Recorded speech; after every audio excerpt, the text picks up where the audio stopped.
Sorry, I'm just looking. All right, everybody. Welcome to another one of our fun at-home table reads. Tonight, well, we are jumping into an odd video game adaptation, to say the least. We are tackling the Super Mario Brothers movie back in 1992 that originally starred Bob Hoskins, John Leguizamo, and Dennis Hopper, oddly enough.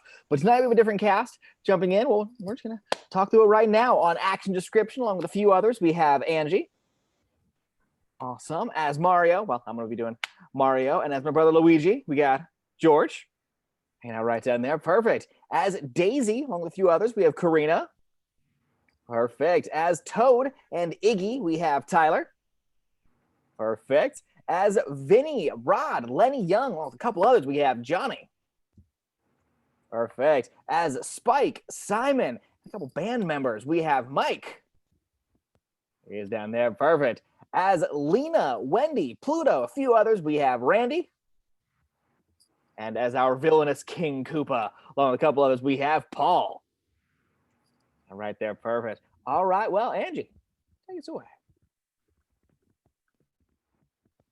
Super Mario Brothers by Parker Bennett and Terry Runt. Super Mario Brothers. Exterior primordial bog, 65 million BC, twilight. Dense foliage, a dinosaur foot crashes down. Super, Brooklyn, 65 million years ago. Tilt up past a munching heartosaur. A streak shoots down from the sky and a huge explosion whites out the screen. Exterior, Brooklyn Bridge, 1972. Montage of close shots, night. Lightning. Tiles over cables, steel and brick, awash in a torrent of rain. A black boot hits a puddle. Tilt up on a dark figure gazing at the New York skyline. He spins. Super, Brooklyn, 20 years ago. Exterior, Brooklyn Church, 1972, night. Lightning silhouettes the spires of a Gothic church. Rain overflows the gutters. A breathless young woman pounds on the door, glancing back. She tenderly places a bundle on the steps, then races off. Nuns open the door and look down. Exterior street near Brooklyn Bridge, 1972, night. Headlights flare, a car skids. The woman dodges traffic, only to run smack into the dark figure. Knocked flat, she looks up, a haunted, knowing gaze.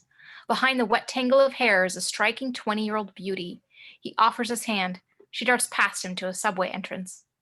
Interior tunnel, night. Down the tracks, the woman pulls away some boards and enters an abandoned tunnel, shored up by rotting beams. She moves toward the distinctive rock formation at the end, but the dark figure overtakes her, spins her to face him.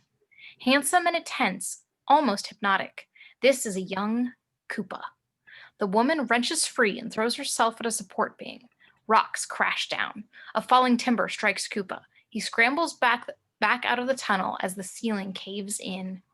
Interior Brooklyn Church, candlelit room, night. The nuns excitedly unwrap the bundle. Inside is a large metal egg inlaid with a gem-like stone. It hinges open and they find a real egg, molted, oblong, and 1.5 feet long. And it's moving, cracking. The nuns gasp. What is it? Probably another egg. The shell cracks open and out bursts a tiny baby's hand. Holy sh! A peal of thunder rocks the church as we cut to exterior Brooklyn Bridge, 1992, moving day. Music kicks in, rocking contemporary. Heavy traffic on the bridge as the East River sparkles in the BG. A big truck is hauling huge pipes. Schiaparelli plumbing supply. Exterior Brooklyn Street, newsstand, day. The pipe truck rattles by a newsstand. We pan headlines. A series of women have recently disappeared from Brooklyn. Leaning there, a 12-year-old cranks intently at his Game Boy. The crusty news vendor shakes his head and turns to his TV. On TV, a beloved New York newscaster solemnly reports. The 23rd young woman reported missing. Brooklyn police officials believe they may be connection. Exterior Leone's restaurant, day. The pipe truck rumbles by an upscale Italian restaurant near the Brooklyn Bridge. Parked in front is a battered van with the faded logo, Mario Brothers Plumbing. There's a drawing of a familiar-looking Italian with a large mustache. Interior Leone's restaurant, tracking, day. The place is packed. Italian businessmen eat, smoke, talk with their hands, spill red wine on white tablecloths. It's lunchtime. We can barely hear Sinatra crooning over the din. An irate businessman gestures to his foodless table. The manager smiles primly, tightens his tie. As he spins on his heels, his smile vanishes. He grabs a waitress, interrogates her through clenched teeth. Shaking, she points to interior Leone's restaurant, kitchen, tracking day. The doors slam open, and the manager shouts his way past more waitresses who point to the cook. It's hard to hear over the clatter of pots and pans and a relentless banging. The manager appears through the dirty steam and yells to the cook, who shrugs and points. Dirty dishes are stacked everywhere. We follow a trail of parts to a large industrial dishwasher. A pair of legs and coveralls are sticking out. The manager paces over and is about to scream when the banging stops. Mario slides out from underneath with a wrench. He wipes his brow like he just emerged from a foxhole. He looks only a little like the guy in the van, his old man. Looks bad. What looks bad? Your hose hasn't been serviced in years. You don't need a new impeller, too. Probably a new motor. What I need is a new plumber. What I need are dishes. Now! First of all, I'm not a plumber. I'm a contractor specializing in waste management and water supply systems. Second of all, my brother taking care of your dish problem. He turns up toward Luigi, smudging grease on his suit. His younger, taller, maller brother is churning up dishes, talking to a pretty waitress, Daisy, who's helping him dry. She has the same haunting eyes as the woman in the prologue. And I figure parts going to cost about $400, labor, $80 an hour. Figure 800. 800? I could hire a dishwasher for a month! Oh, the dishwashing will be extra. Mama! He storms off. Mama Leone bustles up from the back office. The Italian matriarch. She is at once sweet and invulnerable. He's trying to screw us, Mama!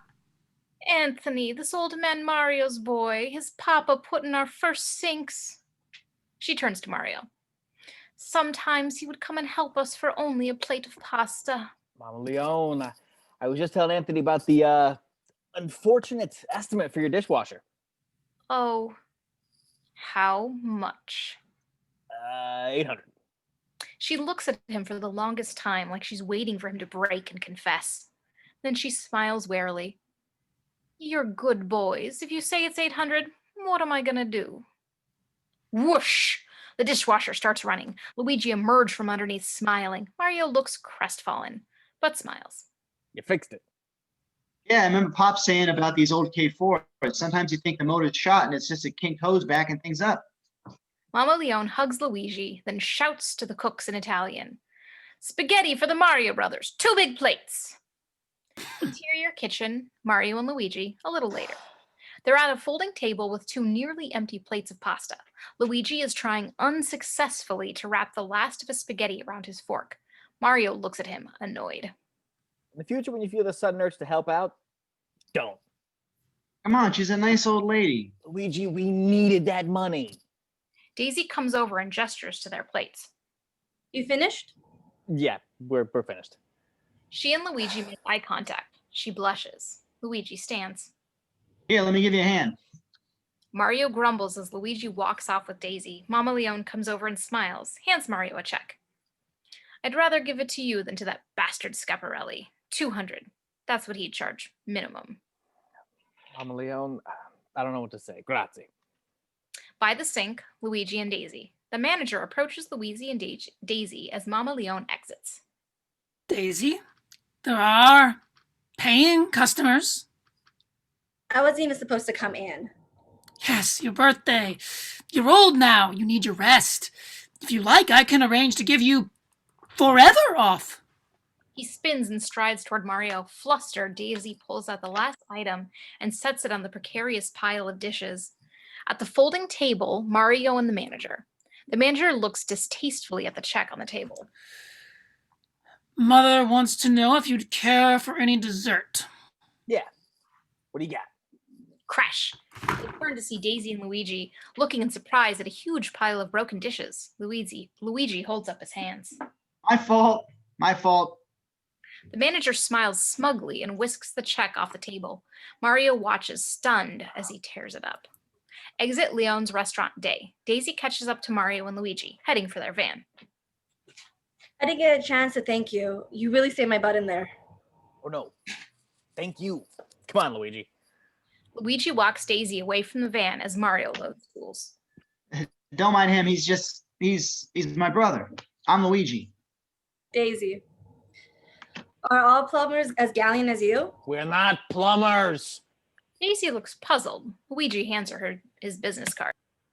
What he means is we do more than just plumbing. Sometimes we sit around and watch TV. Well, I'm not really a waitress. I'm working my way through school. What are you really?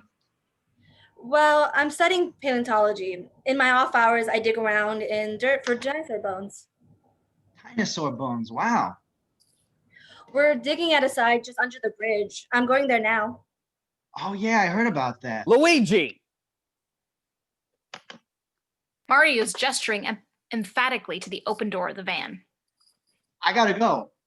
Maybe I could stop by sometime and look at your bones. Luigi mentally kicks himself. Yeah, well, thanks again. She puts something in his hand and heads off. Luigi looks. It's a trilobite, a fossilized prehistoric bug, along with her phone number. Mario honks. Interior Mario Brothers van, driving, day. Mario is driving, Luigi is idly examining the fossil. My fault. My fault. You're a regular knight in shining armor. Isn't she great? $200, great. She's a college student, a real college student, not just beauty school. Good. Why don't you marry her? You think? You're young, you're poor, you're stupid. It's good to get that first marriage out of the way. Oh, right. I forgot I was talking to Mr. Romantic. I'm just a different kind of romantic. More reality-based. Exterior Mario Brothers shop, day. The van pulls up. Mario waves to a workman on the roof, who's tossing insulation down a chute to a dumpster. Mario starts unloading their gear while Luigi sort of bops around. He clears his throat, shoves Luigi his tool belt. Sorry, still thinking about Daisy. Well, how about thinking about your job? Here, coil this. He hands him a drain snake to coil and sighs. How have you ever learned a serious craft like plumbing? I'll never know. You and Pop forced me. Hey, nobody forces you to do anything. You got free will. You could have been a rock star. You could have worked your way through school. Nobody forced you into family business. I'm the one who was forced. Mario closes the van and they head to the door. Ah, come on. It's not so bad. At least we have a family business. Interior Mario Brothers shop, day. They enter. The shelves are empty. The furniture is gone. Only 2 items remain on the walls, a girly plumbing supply calendar and an old photo of their stern-looking father. They took everything. A great slab of Italian guys steps out, wearing a $2,000 suit. Eddie Scaparelli points to a lone kitchen sink on the floor. Everything but the kitchen sink. That's a joke. They're not laughing, Vinnie. Vinnie, make them laugh. Vinnie leans toward Mario and puts his hand inside his coat. Mario forces a chuckle. Vinnie motions with his hidden hand. Mario laughs even more. Vinnie smacks him across the face. Isn't that funny? Mario, you told me you'd bring your account up to date. Plumbing supplies don't grow on trees. Mario and Luigi look at each other, then sort of chuckle. What the hell is your problem? That wasn't a joke. Look, Eddie, we've known each other a long time. I gotta tell you, you're acting kind of funny. Yeah? I'm trying to cheer myself up. My wife's left me, my daughter's disappeared, and now this goddamn waterworks project. Ever since we cleared out that stupid tunnel, it's been one disaster after another. My whole business is in the toilet. He looks at them expectantly. Forget it. Look, I cut you a lot of slack on account of your old man, God rest his stupid soul. So I'm going to make you a proposition for the 10 grand you owe me. 10 grand? Yeah, it's more like 9,800. $10,000? Mario smiles to Eddie as he drags Luigi aside. Excuse me. Mario, why didn't you tell me we were in this kind of trouble? Trouble? This isn't trouble. When we're in trouble, you'll know it. This is Eddie Scarpelli. This guy's serious in a funny sort of way. Just let me handle it, okay? They rejoin Eddie. You mentioned a proposition. This waterworks thing.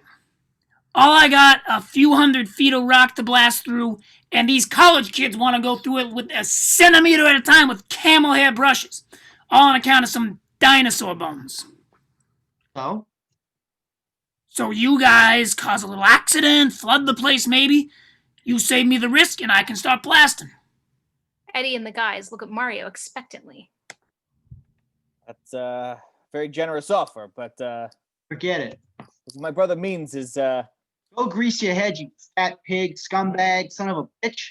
Storms out. Eddie motions Vinnie to chase after Luigi. Put him in traction. no, look, Eddie, he's just a kid. He's been acting goofy lately. Look, let me talk to him, get him to apologize. All right? Then you'll help me with my little problem. Sure. Eddie, anything you say. Good. You work for me now. Exterior excavation site, day. The huge pipe truck sits at the base of the Brooklyn Bridge. An old, unused tunnel has been reopened to make way for a new waterworks pipeway.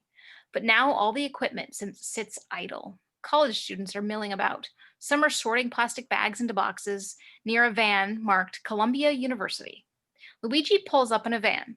He looks at a large wishbone dangling from the rear view mirror. Interior tunnel, day.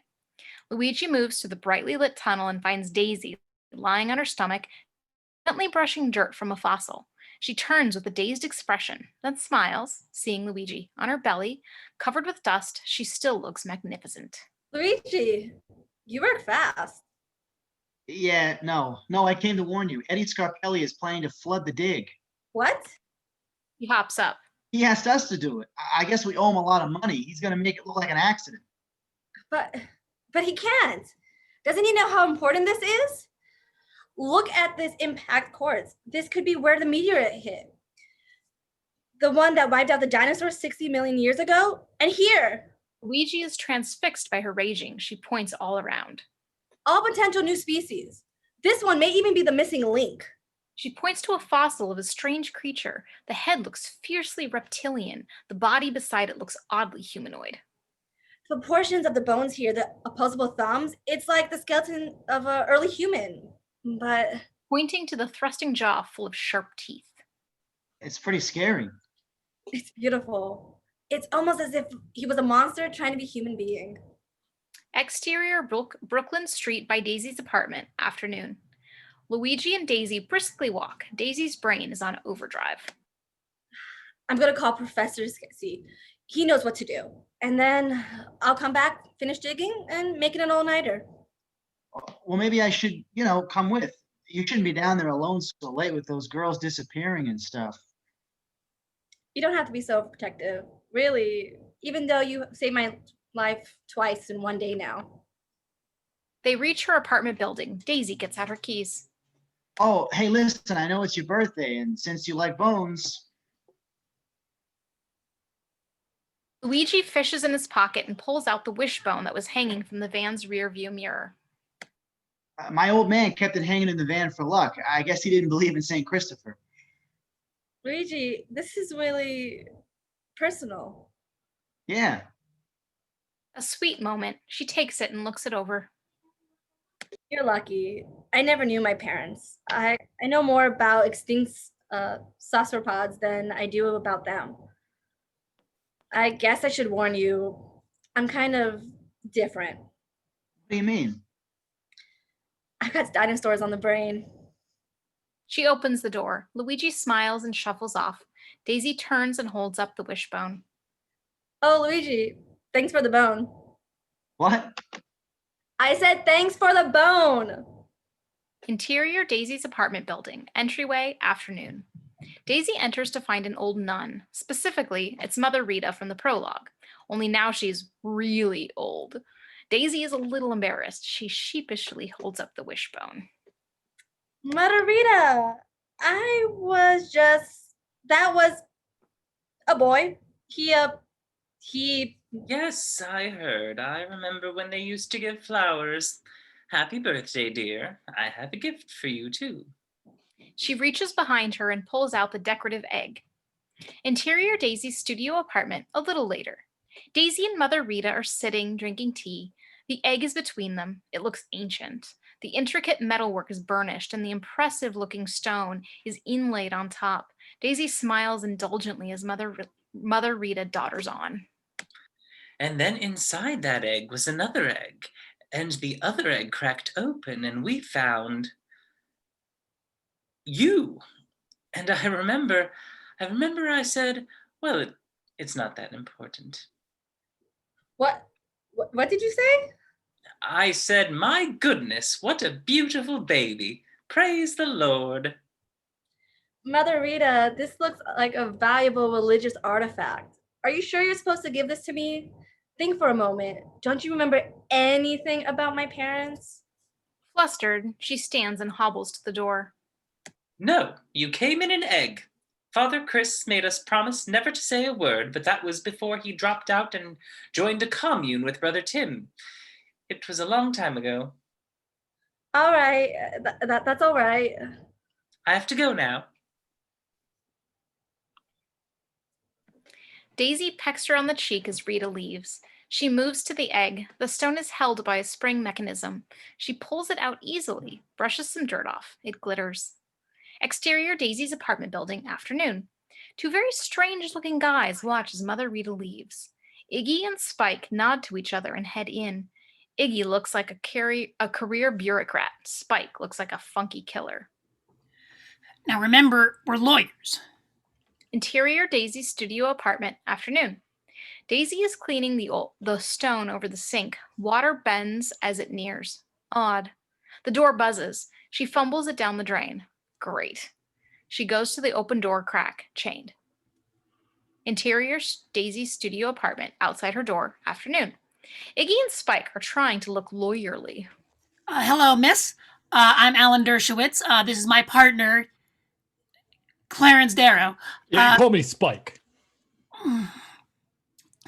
We're lawyers, and We're here to kidnap you. Slam. The door is shut. Iggy hits Spike upside the head. what my partner meant to say was that you were kidnapped 20 years ago, and we're here on behalf of your parents. You are an orphan, aren't you, Daisy Johnson? Interior Daisy's apartment, afternoon. Entranced, she reaches for the chain, thinks better of it. Daisy's not here, but I'm going to see her later. Why don't you leave your card, all right? Interior hallway, outside Daisy's door. I don't have a card on me. If you see your friend, tell her she can find us at the corner coffee shop. Spike shakes his head furiously and mimes drinking a beer. Or the bar next to the corner coffee shop. Tell Daisy her parents miss her. Interior Mario Brothers shop, afternoon. Mario is sitting on a crate, staring at the ceiling and counting to himself. Luigi enters cheerfully. Where have you been? Hang on. 3, 2, 1. Puck, puck, puck, puck, puck. 5 plungers pop loose from the ceiling and fall to the ground. Mario smiles smugly. I went to see Daisy. Yeah, Daisy, great. Look, we gotta talk. Eddie's ready to break your legs. You gotta apologize to him. Wait. My legs? How'd it get to be my legs? You've been handling the money. The money can be worked out, Luigi. It's the lack of respect. Okay, you're right. Tomorrow I'll go down to Scarpelli's and I'll tell Eddie to get respectable. What's with you? What's with me? I've met the perfect girl. Luigi, forget about this Daisy chick for a minute, will you? It's not gonna work out anyway. What do you mean? Forget it. It's not important.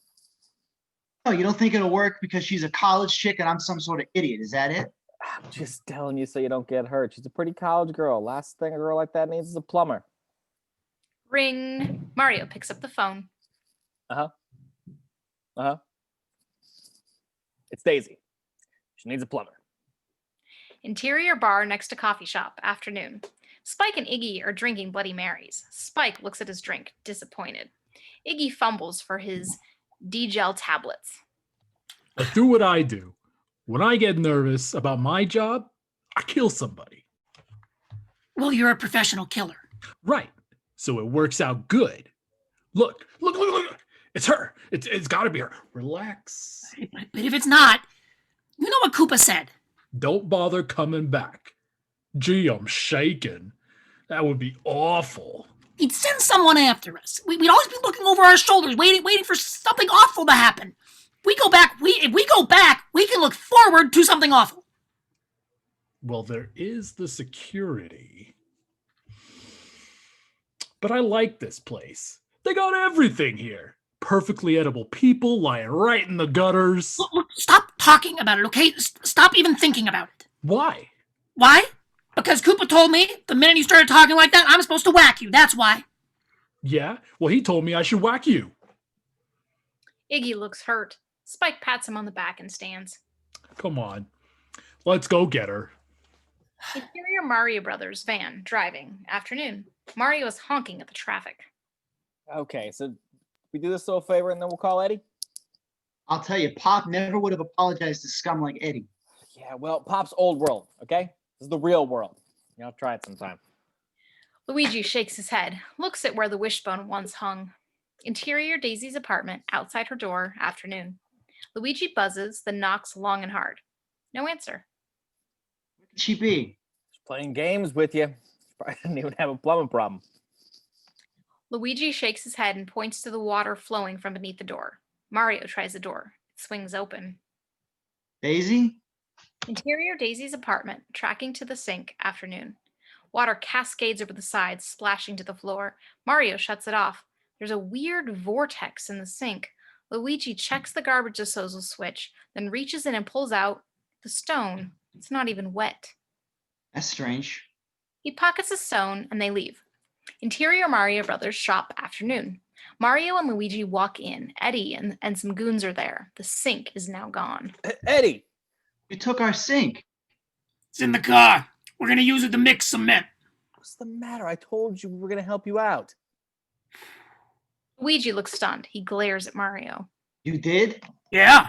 And who else did you tell? I got a call from some Professor Shetsky. You guys ratted on me. And you know what happens to rats? They drown. Mario looks at Luigi, nods. They shove past the goons and race to the back. Exterior Mario Brothers shop, in back, afternoon. Mario and Luigi pile in the back and smack into Vinnie. Hiya, boys. Mario pushes a dumpster at him and they duck back inside. Interior Mario Brothers shop, the hallway stairs, afternoon. Mario and Luigi bound up the stairs. Vinnie and his pal are a couple floors behind. Exterior Mario Brothers shop, roof, afternoon. Mario and Luigi climb out onto the roof. Now what? We'll leap from rooftop to rooftop. Mario nods. It's a 10-foot jump. They take a running start, then screech to a stop. They look at each other. Yeah. No way. No way. The laundry. Grab it. Mario grabs sheets and blankets off the lines. Luigi follows his lead. As Vinnie and Jimmy explode onto the roof, Mario and Luigi stuff the laundry down the chute and dive in. Interior chute, dusk. The brothers fall headfirst, screaming. Ah! Interior Mario Brothers shop, dumpster, dusk. Even with the laundry, the brothers hit pretty hard. They emerge dazed. Mario looks up as the goons get in the chute. He rips the chute loose and drags it over to the fire hydrant. Interior chute, dusk. Vinnie and Jimmy hurtle down the chute, looking determined. Exterior Mario Brothers shop, dusk. As the Mario Brothers van pulls away, Vinnie and Jimmy hit the bottom of the chute. Sounds painful. Interior Mario Brothers van, dusk. Mario is driving determinedly. Luigi is zipping with energy. Now what? Now we drive as far as this faithful van will take us and start our lives anew. We'll even change our names. What about Daisy? No, something more masculine sounding. Cough, cough. The van shudders and dies. We're out of gas. Luigi! I just filled it up last week. We made it 3 blocks. We can't start our lives anew 3 blocks when we start. It's the same zip code and everything. Are we in trouble yet? Trouble? Oh, no. We have no place to live, no money in our pockets, and the mob wants us dead. As long as we're not in trouble. So what do we do then? Let's get out and walk, and we'll think of something. What if we don't? Maybe we'll reach the bridge, we can throw ourselves off. Exterior Brooklyn Bridge, sunset. The brothers stand before the bridge in a dramatic hero shot. Guess it's Miller time. Shut up. Still can't believe you got us into this. Me? I can't believe you were ready to go and do Eddie's dirty work. It's a bunch of bones. Who cares? You wouldn't if I hadn't for... Wait a minute. Isn't that Points across the street. It's Daisy, walking with Spike and Iggy. They're carrying the decorative egg. Daisy, yo! Daisy turns. Iggy and Spike panic and grab her. She struggles, but they drag her down an embankment. Mario, come on.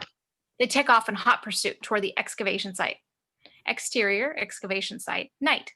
The brothers slide down the steep embankment leading to the site. There's no sign of Daisy or her captors. There's a muffled cry from inside the tunnel. Interior tunnel, night. The brothers enter, take the flashlights out of their belts. Daisy, Daisy! What is this place? The waterworks tunnel. This is where Daisy's working. Dinosaur bones cast eerie shadows against the wall. Mario and Luigi are getting spooked as they make their way through. Luigi. Hey, those are the guys who are kidnapping all those girls. We gotta go back and get help. Who knows what we're gonna find down here? Luigi's flashlight beam glistens off a wet footprint on the rock. There's a narrow crack in the wall there. Nah, it'll be too late. Come on. Luigi squeezes through. Mario sighs and squeezes after him. Luigi! Luigi, don't be stupid. We're not heroes, we're plumbers. Let's go back and get the police. Luigi isn't listening. He's staring at the wishbone he just found on the ground. The footprints here stop abruptly at solid rock.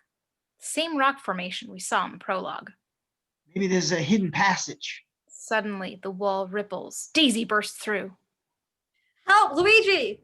Hands rip through the rock after her and pull her back. Daisy! Luigi lunges and dives through solid rock. The rock swirls, shudders, and settles with a sound not unlike a belch. Mario looks at the wall. He doesn't know what to do. He throws himself at the wall, but he's about a foot too far. Mario hits the rock and bounces off. Ah! He reels in pain and leans against the wall. Thump! Mario is sucked through. Interior portal shrine, night. Luigi rises groggily and shakes his head. Bad idea. He clutches it in pain and looks around. The other walls are rough-hewn, deeply etched with a series of pictographs that depict meteorite crashes to the earth. Some are filled with a fluorescing moss that makes them look like a cross between cave drawings and graffiti. Mario shoots through the wall and tumbles into him. Luigi catches him and they stumble back a few feet. Mario opens his eyes, looks down, and screams. His cry echoes. They're at the very edge of a yawning chasm, a vast cylindrical tunnel burrowed by a giant meteorite. At the bottom is a roundish swirl of energy. There's a circular walkway 20 feet below, where huge coil-like collectors are embedded in the side walls. Energy crackles up hellishly. Luigi turns and looks. They quickly scramble back. What the hell? Where the hell are we? Hell? All right, where the heck are we? Luigi stands and pats himself. He's intact. He looks around. Daisy! Daisy! His cry echoes in the chasm. He looks anxiously at the pit. Mario puts his hand on his shoulder consolingly. You don't think? I hope not. Nobody could survive that fall. Scorched white hand grabs Mario's ankle from below. Mario yelps in surprise. Spike and Iggy drag themselves out. They look dazed, scuffed, and their hair is standing on end. Mario and Luigi grab them. Where is she? Where's Daisy? Bitch pushed us. Mario lets go. Spike topples back, taking Iggy with him. Their screams end in a thud as they land on the walkway far below. Mario and Luigi look down. Oops. Great. Now what? Go get him? Find the cops, quick. They race to the exit, a doorway at the side of the shrine. Interior meteor electric plant, night. Mario and Luigi are dwarfed by huge electrical machinery. What is this place? I guess some kind of secret nuclear power plant or something? Maybe. Hello? Daisy! Mario stops and holds up his hand. He points. I can hear a train. Interior rundown subway station, night. Daisy catches her breath. Some punky-looking extras coolly appraise her as she looks around. The peeling billboards and odd vending machines don't look at all familiar. One wall is lined with rusted metal boxes suspended overhead. Tokens. A train is pulled up, battered, completely covered with graffiti, some of it etched into the metal as if by acid. We rack focus as Mario and Luigi stepped into the foreground through a service door. They're about to turn and see Daisy when a crush of passengers stampedes out, blocking the view. Mario bumps into a hulking businessman who shoves him aside. Hey, watch where you're going, jerk. Luigi tries to stop a little old lady. Excuse me, can you tell me where I am? You're in my way, dickwad. She pushes past them. Mario shakes his head. These guys are all assholes. Oh, we're in Manhattan. Mario and Luigi are swept up in the tide, pushed and pummeled and nearly suffocated as they are forced up the stairs. Exterior, parallel Manhattan, subway exit, night. The brothers fight to stay together, finally finding refuge on the metal stairway. They climb up to scan the crowd. Exterior train platform, establishing, night. Mario and Luigi gasp as they look on down the street. Picture Manhattan, Tokyo, and Beirut mixed together. Steely businessmen stiff-arm their way through a sea of colorful lowlifes on multi-leveled walkways. Whores chat with heavily armed Boy Scouts. Two priests face off with knives. Brightly animated signs fight for space. There's a vague reptilian motif.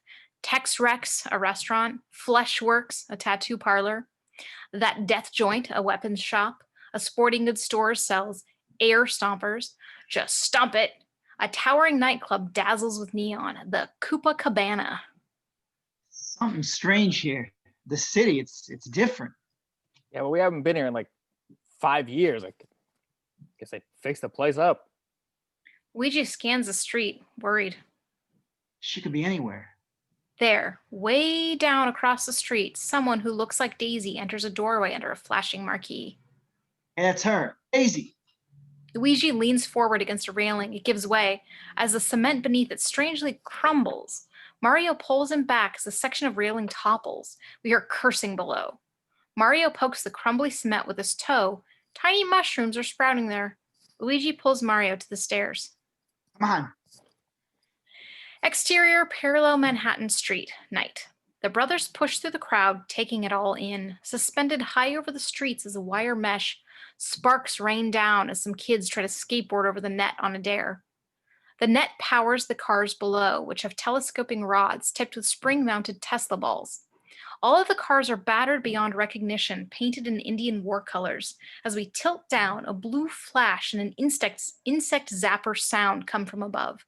We no longer hear the kids playing. Luigi pulls Mario across the street. Mario yanks him back. Look out!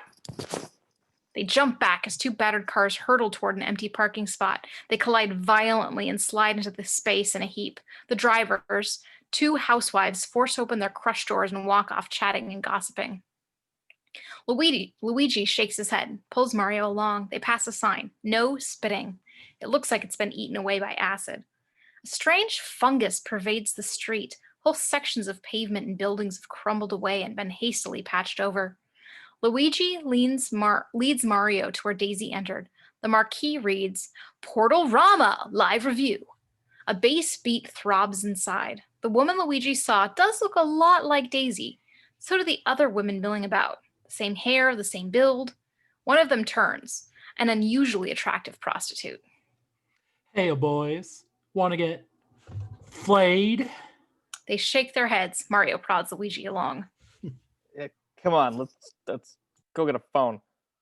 Exterior, parallel Manhattan street. Phone booth, night.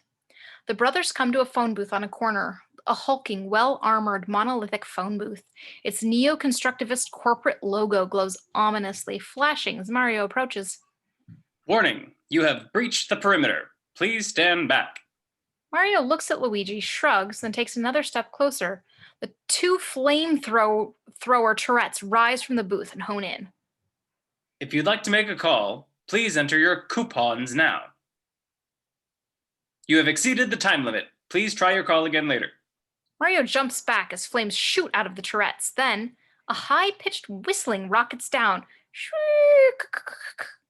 12-year-old named Alex lands hard on top of the booth. He's joined by 4 other mean-looking youths, all wearing strange, oversized pneumatic high-tops, air stompers. The back of their jackets are hand-painted with the emblem, Phone Phreaks. Alex kicks at the turrets, disabling them. 2 of the youths take out bats and start smashing the booth. An alarm sounds, a lot like a very loud busy signal. The 2 others threaten the brothers with large stun sticks. You gonna use the phone, huh? You must be rich. Let's have it. All your money. He zaps Mario. Oh, what the? Stop that. Here. Mario pulls out his wallet and holds up a couple of bills. What am I supposed to do? Blow my nose? Coins, you idiot. The Phreak zaps him again. Luigi quickly digs in his pocket. I got 63 cents. He takes the coins and looks at them with disgust. What is this, a joke? I said coins, drags, Rexes, gold coupons. Mario and Luigi look at each other. Luigi shrugs doltishly. Fine. He adjusts his weapon from stun to fry. Then, coins spill onto the ground behind them. The Phreaks turn and smile. Alex and the others have busted through the metal boxes suspending the top of the booth. They start scooping up the strange gold coins spilling out. Sirens wail in the background. Fung it! The cops! The Phreaks each jam a small air cylinder into their boots. A hissing sound accompanies the rising series of beeps. Then, shoom! Their air stompers catapult them far away. Mario grabs Luigi and they race back toward the sirens. Finally, the cops. Luigi stops. Across the street, it looks like it is. Daisy. Mario, that's her. Yeah, come on. Luigi cranes his neck. He can't see her anymore. I don't want to hear any arguments. Look, there's a cop right now. Mario pulls Luigi toward a parked cop car. Sparks rain from above it as it starts up and screeches away. Hey! Mario runs into the street waving his arms. A siren blares. Another cop car almost runs Mario down as it blows by him. Come on, something's happening. Whatever it is must be big. He grabs Luigi and they race toward the corner. More cop cars barrel by, sirens blaring as they screech around the corner. Exterior Donut Land, night. They turn the corner and stop. It is big. A huge red donut decorates the roof. Large neon letters read, Donut Land. The cop car does a perfect 180 skid into the lot. Two cops pile out and rush to the order window. Mario and Luigi race toward them. Officer, well, you've got to help us. They turn from the window annoyed. One cop takes a bite out of his donut. It looks like it's made out of raw sirloin. You know the rules? You want to get yourself arrested? What? Let's see some identification. The officer holds out his palm in an expecting way. Mario hands him his New York driver's license. The cops stare at it. This some kind of joke? Yeah, look, I know it's expired. I mean to take care of that. Yeah, fine, but what the hell is a driver's license? Exterior Donut Land, in police car, minutes later. Mario and Luigi are handcuffed and back. The door slams shut. Cut to exterior parallel Manhattan Street, night. Daisy is lurking in the shadows trying to get her bearings. Two cops walk up. These guys look like bad news. You can't stand in the corner dressed this way. This corner is reserved for hookers, strippers, exhibitionists, and actors. Let's see your license.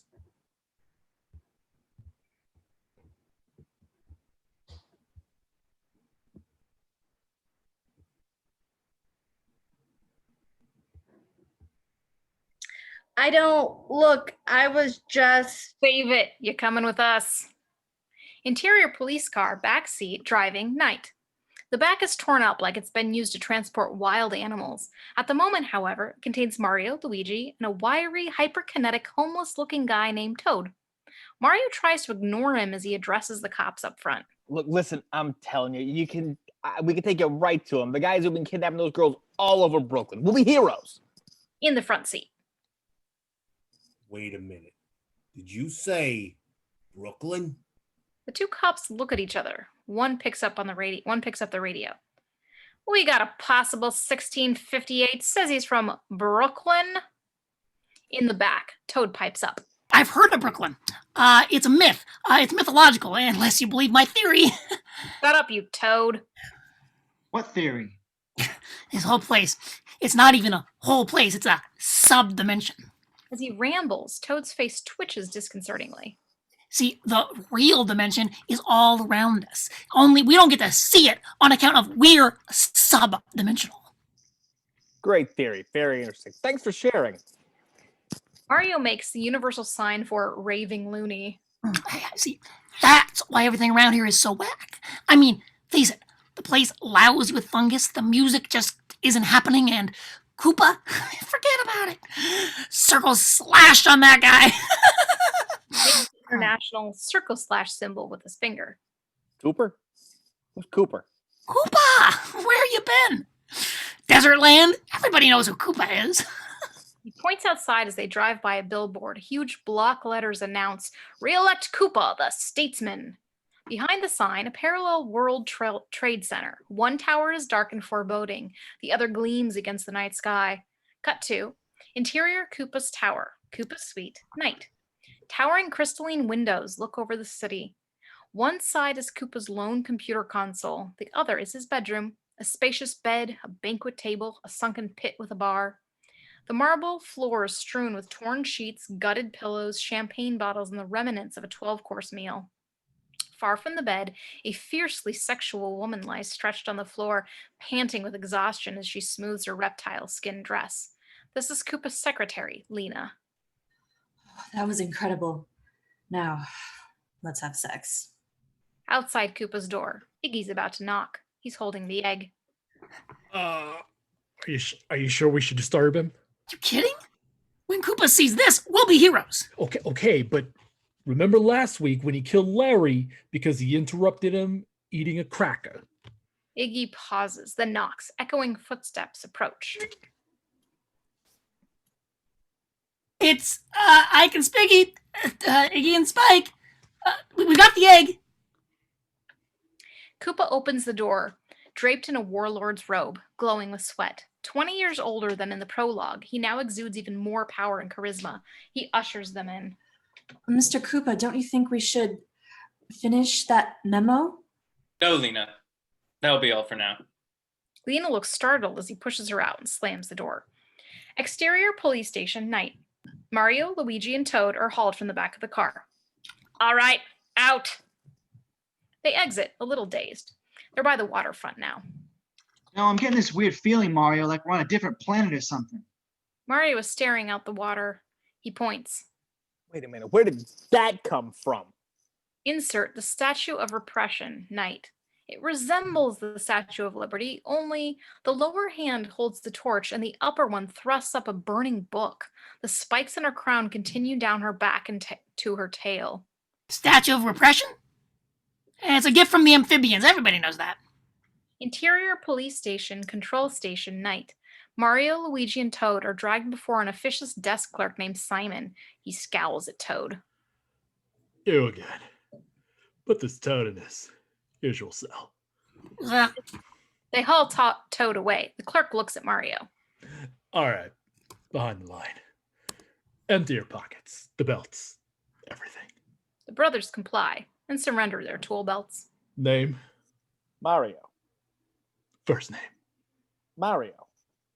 Simon writes on the form, Mario. Interior police station, mugshot room, night. Flash. Mario grimaces at the unusually bright light. Flash. Luigi does the same. Cut to interior Koopa's tower, Koopa suite, night. Koopa ushers Spike and Iggy into a sleek desk. You're sure this is it? He turns to Spike and Iggy, who nervously hand him a bundle. Because I'll be upset if it's like last time, when you brought me that little plastic thing with the pantyhose in it. Koopa looks to a large cabinet displaying the various eggs they've brought. A magic 8-ball, a basketball, etc. You were justly angered, but this is it. Koopa sets down the bundle and unwraps it. It is indeed Daisy's decorative metal egg, lying on its side. Yes, this is it. I've been waiting for this for 20 years. He lifts the egg above his head in exultation. Iggy and Spike are elated. They've just hit a grand slam. With the stone on top of this egg, my destiny is assured. Stone? Iggy and Spike look at each other nervously. They stand on their tiptoes to confirm that there is no stone whatsoever on top of the egg. And you've brought me the missing piece of the meteorite. I won't forget what you two have done. Koopa sets down the egg and strides to the window. Iggy looks at the egg as Koopa gestures grandly to the city below. Soon a whole new world will be mine. And you'll be at my side, powerful and rich. It's going to be great. He turns abruptly. Iggy and Spike grab the egg and hoist it high above their heads. Yes, praise the egg! Oh, glorious, glorious egg. Koopa looks at them kind of funny. Spike is overdoing it. It's just so cool and neat and oblong. Koopa gestures for them to lower it. There's a hole where the stone should be. He angrily dashes the egg to the floor. Where is the stone? They shrug helplessly. Koopa sighs and rubs his eyes. All right, then. Bring me the girl. Spike and Iggy look at each other nervously. You didn't bring back the girl? She's here somewhere. You mean she escaped? No, well, not exactly. She's in a state of transitional custodial capacity, which is to say... Shut up. Koopa moves to his command center. Spike and Iggy try to slink out of his room, but he gestures for them to stay. A light is flashing. Koopa jabs the button. What? Simon, the police station clerk, appears on the monitor. It's Simon, sir. From police dispatch. You asked to be alerted if any strangers showed up. Any 1658s? A girl? No, a couple of guys who said they're from Brooklyn. Mario and Luigi's mugshots appear on the screen, captioned. Mario, and Luigi Mario. Koopa looks disappointed. He turns to Spike and Iggy. You lost the stone. You let the girl escape. And you were followed. Anything else I should know about? Well, we got pretty drunk. Iggy hits the back of the head. Koopa turns to the monitor. Who are these guys? Police? Army? Oh, we confiscated a bunch of plumbing equipment and funny looking stone. Koopa smiles. Spike and Iggy look relieved. Hold them. I'll be right there. Yes, sir. Oh, and Simon, I'll need you to handpick a volunteer for a special assignment. Oh, yes, sir. Interior police station, jail, night. Mario and Luigi are thrown into a crusty cell. 4 other prisoners turn on them. Your basic vicious, cutthroat, sociopathic bad guys. Only part reptile. Look, Mom sent some brownies. They encircle Mario and Luigi as if in a collective ritual. They cock their heads and open huge jaws of pointy teeth. So, rough you for the Mets, huh? They rear back in threatening posture and hiss repulsively. But I can see you guys are Yankee fans, like myself. They start to move in. Mario looks at Luigi. I'm out of ideas. One of the prisoners snaps at Luigi's hand with a steel-trap jaws. Luigi jerks back, freaking, and the prisoner lashes out with a clawed hand that rips through his overalls. Another prisoner slams Mario against the bars. He struggles as he sees Luigi pinned to the ground, his head pulled back, his throat exposed to a row of inhuman dagger-like teeth. Clang! The cell door opens. A heroic shadow looms over them, and an oaken voice fills the air. Let them go. The prisoners turn to see Koopa, instantly cower back. The brothers look up gratefully. Koopa flashes a smile of a world-class politician, best friend, successful car salesman. Cut to interior police station, corridor, night. Koopa ushers Mario and Luigi between the cells. He puts a comforting hand on Mario's shoulder. Sorry for the misunderstanding. We don't get many visitors. Good thing I was alerted you were here. Where exactly is here? Who are you? I'm sure you have a lot of questions, and we'll get to that. The important thing is that you're safe now. Interior booking area, night. They enter a booking area full of criminals and cops milling about in Hill Street bluesian fashion. You mentioned there was someone else who came through? A girl? Luigi is about to say something. He hesitates. If she's out on these streets, she's in danger. We need to find her. Then we can get you all back home. I guess we better get out there and start looking. Koopa laughs dismissively. Fortunately, we have a large and efficient police force. Let's get a description and we'll put out a bulletin. Well, she's kind of hard to describe. Hey, that's her. He points. Daisy is standing behind the group of prostitutes. Where? Which one? Show me. Mario, wait. Mario trods over and pulls Daisy out. Daisy, we're looking all over for you. This guy is, Koopa is staring at Daisy, struck by her resemblance to her mother. Mario looks at him. He can tell something is wrong. I didn't catch your name. Koopa smiles. Koopa, thank you for turning in your friend. Guards, take these plumbers to the de-evolution chamber. Guards roughly grab Mario and Luigi. The guards take hold of Daisy. She looks at Luigi, who looks at Mario. Oops. Luigi, And take this young woman back to my place. Put her with the other girls. the other girls from Brooklyn? Yes, but it's you I'm interested in. We have so much to talk about.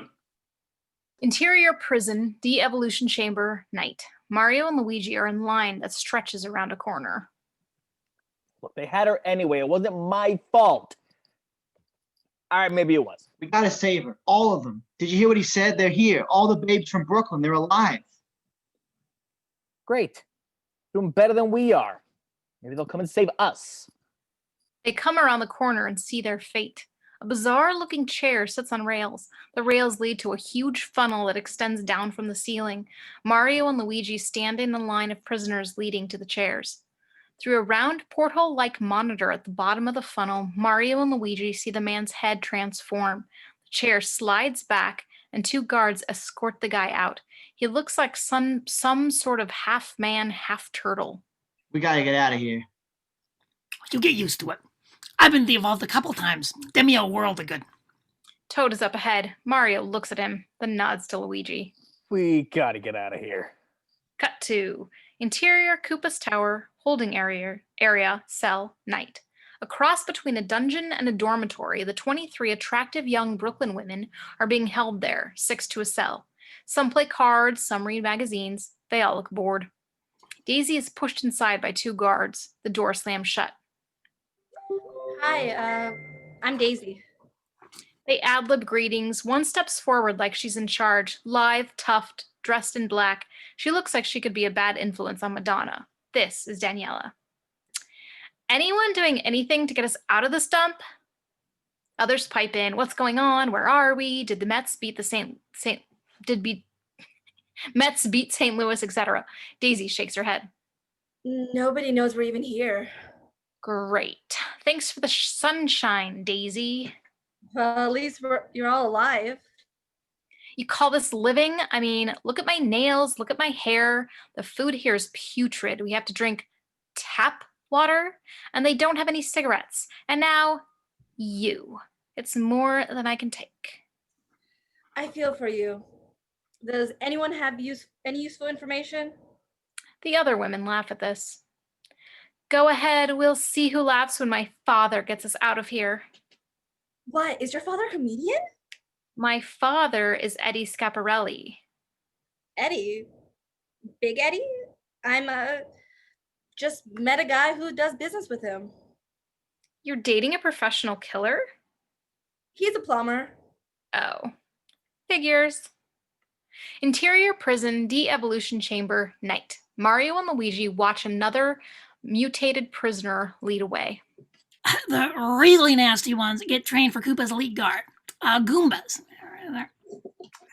Some come out snaky, some are like reptiles. Depends on your roots. Me, I'm a mutt. Part chameleon. A commotion down the line. It's Koopa, along with Simon and a young clerk, Adam. Koopa approaches, loose and refreshed. Ah, the plumbers! I can't tell you how grateful I am. You've brought me the girl and the stone. Mario and Luigi look at each other. Stone? Mario steps out. Double-crossed us.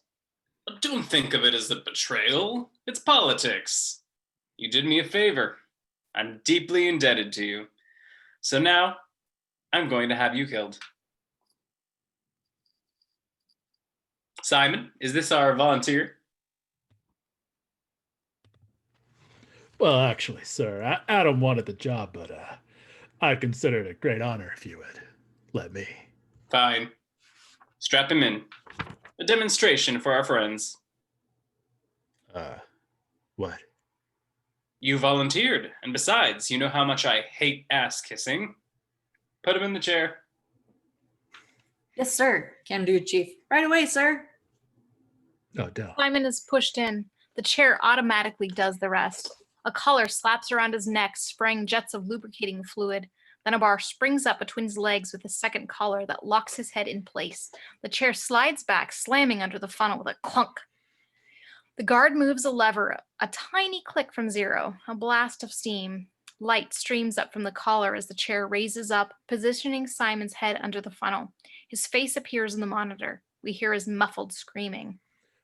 No, I can't take the pain.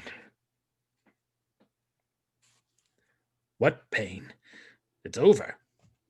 Another guard, Kevin, is mopping the floors. His mop handle catches the lever and flips it to full power.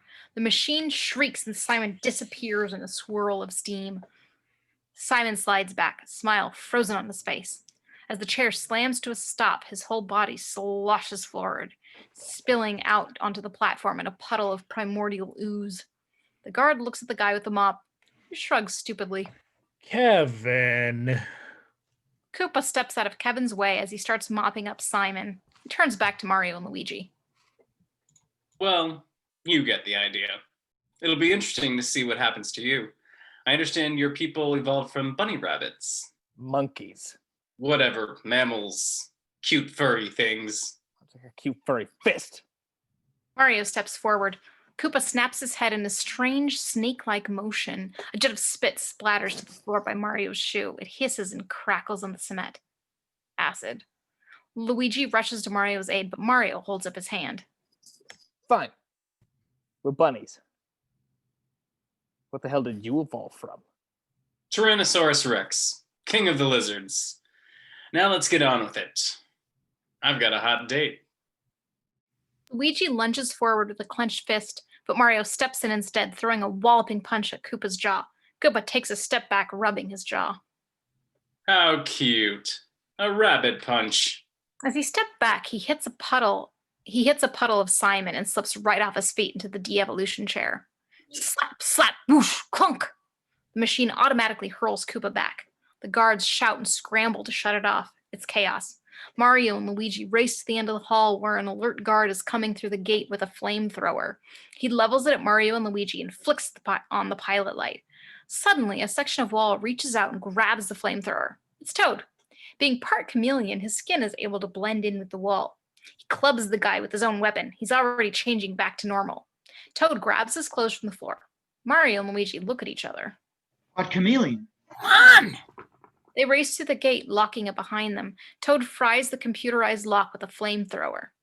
Back at the de-evolution chamber, the guards help a dazed Koopa to his feet. He looks normal. In fact, he has a healthy glow. You'd better sit down, sir. I'm fine. Did me a world of good. Where are those plumbers? Escaping? Stop them, you idiots! As he shouts, his head seems to shift and swell subtly. Interior prison, evidence room, night. Rows of shelves are piled high with confiscated goods. Toad and the brothers enter and quickly barricade the door. Toad fries the video camera in the corner. We can't hide here for long. Let's grab some of this stuff. Mario. Luigi has found their tool belts. Mario smiles. He notices something else on the shelf. Daisy's stone. Hey, look what I found. Toad hands Mario belts of air cartridges, a flamethrower or fire thrower, and cans of tennis balls. Mario looks at the cans curiously. I'll tell you later. Luigi has found Daisy's wishbone. He's lost in thought. Bunny boy, put these on. He tosses Mario and Luigi some air stompers. The guards outside start to push against the barricaded door. There's no time. Are you kidding? People kill for shoes like these. Just do it. Interior police station, control room, night. Guards stream past. Koopa stands over the trembling young Adam, who punches buttons randomly around a dizzying array of monitors. The control board is blinking. Adam is sweating. I don't know how to work this stuff. The regular guy, he's Where? on your shoe. An oozing bit of Simon still clings to Koopa's boot. He scrapes it furiously on a chair. Then he sees the darkened evidence room monitor. The stone. Come with me. Koopa stomps off, dragging Adam along. Good. Interior police station, evidence room, night. A hero shot. Mario and Luigi buckle their tool belts, ready for action. Mario shoves a plunger down into his belt and cocks his fire thrower. Luigi tightens a fastener on his oversized pneumatic air stompers. As they exit out the back door, the guards burst through the front. Toad takes a tiny wind-up plastic bomb and sets it down. It's kind of cute the way it waddles across the floor. Guards pour into the room, then stop dead in their tracks. It's a bomb! Interior police station outside the evidence room, night. The guards dive out the door as the whole room explodes. Interior police station, back stairwell, night. Toad catches up to Mario and Luigi as they hear the muffled explosion from above. Skunk, skunk, skunk! As their air stompers make springy sounds as they head down the stairs. Mario holds up his hand, signaling them to stop. Several stories down, a stream of figures are climbing up. Their turtle-like armor makes clanking sounds. Goombas, quick! Toad unslings his flamethrower and grabs a can of tennis balls from Mario. Toad loads them into the fire thrower. Tennis balls? Toad hits a switch, turning on the gun's pilot light. Oh, filled with jet fuel. The Goombas are only a floor away, screaming up the stairs. Toad starts firing the gun. 1, 2, 3. The balls light up and go bouncing down the stairs. The Goombas turn and run. Toad reloads and fires, creating a light show as they bound down the stairwell. Out of balls, he throws down the gun. That was easy. We want to go up now, fast! Boom! A huge fireball shoots up the stairwell. They turn and run up the stairs. The fireball races after them. Exterior, police station, roof, night. They burst through the roof door, screaming. Fire belches after them like a dragon. They collapse on the roof, too exhausted for witty dialogue. As Mario pushes himself up, his hand goes through the roof. Oh, man, what is with this place? They get up. The whole roof feels ready to collapse. Walk lightly up here. It's rotted out. Damn fungus. Great, a building with athlete's foot. Interior police station, evidence room, night. The door slams open and Koopa enters, dragging Adam in tow. The most recent prisoner's effects would be on this shelf here. Adam gulps as he points to a totally empty shelf. It's where Mario retrieved the stone in their tool belts. Koopa scowls. Have yourself de-evolved. It'll do you some good. Exterior police station, roof, night. Guards emerge from the roof door. They spot our boys on the other side and race toward them. The roof is crumbling beneath them. The guards slow to avoid disturbing the roof. They tiptoe forward. Take your time. They're not going anywhere. Toad, Mario, and Luigi tenderly walk out on the edge of the roof. Oh, what now, theory boy? We leap from roof to roof. The next roof is 2 stories up. The other plan. That's it. Look. Oh boy, a lot of guards are coming after them. Toad pulls 2 small cartridges from his belt labeled Bullet Bill. Load up. They watch him load the cartridges into his air stompers and do the same. Luigi pulls out a green cartridge. No, the blue ones. Full stop. Luigi pockets the green cartridge and fumbles for a blue one. They shove in the cartridges. The boots make a hydraulic sound as they rise onto their toes. A series of beeps. Great, now what? Turn around and click your heels together 3 times. You're kidding, aren't you? He isn't. Mario and Luigi shrug, then turn around and click. There's no place like home. They blast up into the air. The guards watch hopelessly, then realize that the force of their shoes has shaken the building to pieces. It's rumbling. I could scream. Exterior police station roof, wide shot, night. He does. They all scream as the entire side of the building falls crumbling to the earth. Exterior parking garage, roof, night. Mario, Luigi, and Toad come flying from below, screaming their heads off as they land in a heap. They rise, rubbing their muscles. Their shoes are covered with frost from the compressed nitrogen cartridges. Exterior police station roof, night. Koopa slams open the roof door just in time to see the edge of the building collapse. He roars with anger, regressing. Exterior parking garage roof, night. Mario, Luigi, and Toad move to an exit stairway leading down. They look back to see Koopa shaking his fist. Come on, better hurry. Interior parking garage, stairwell, night.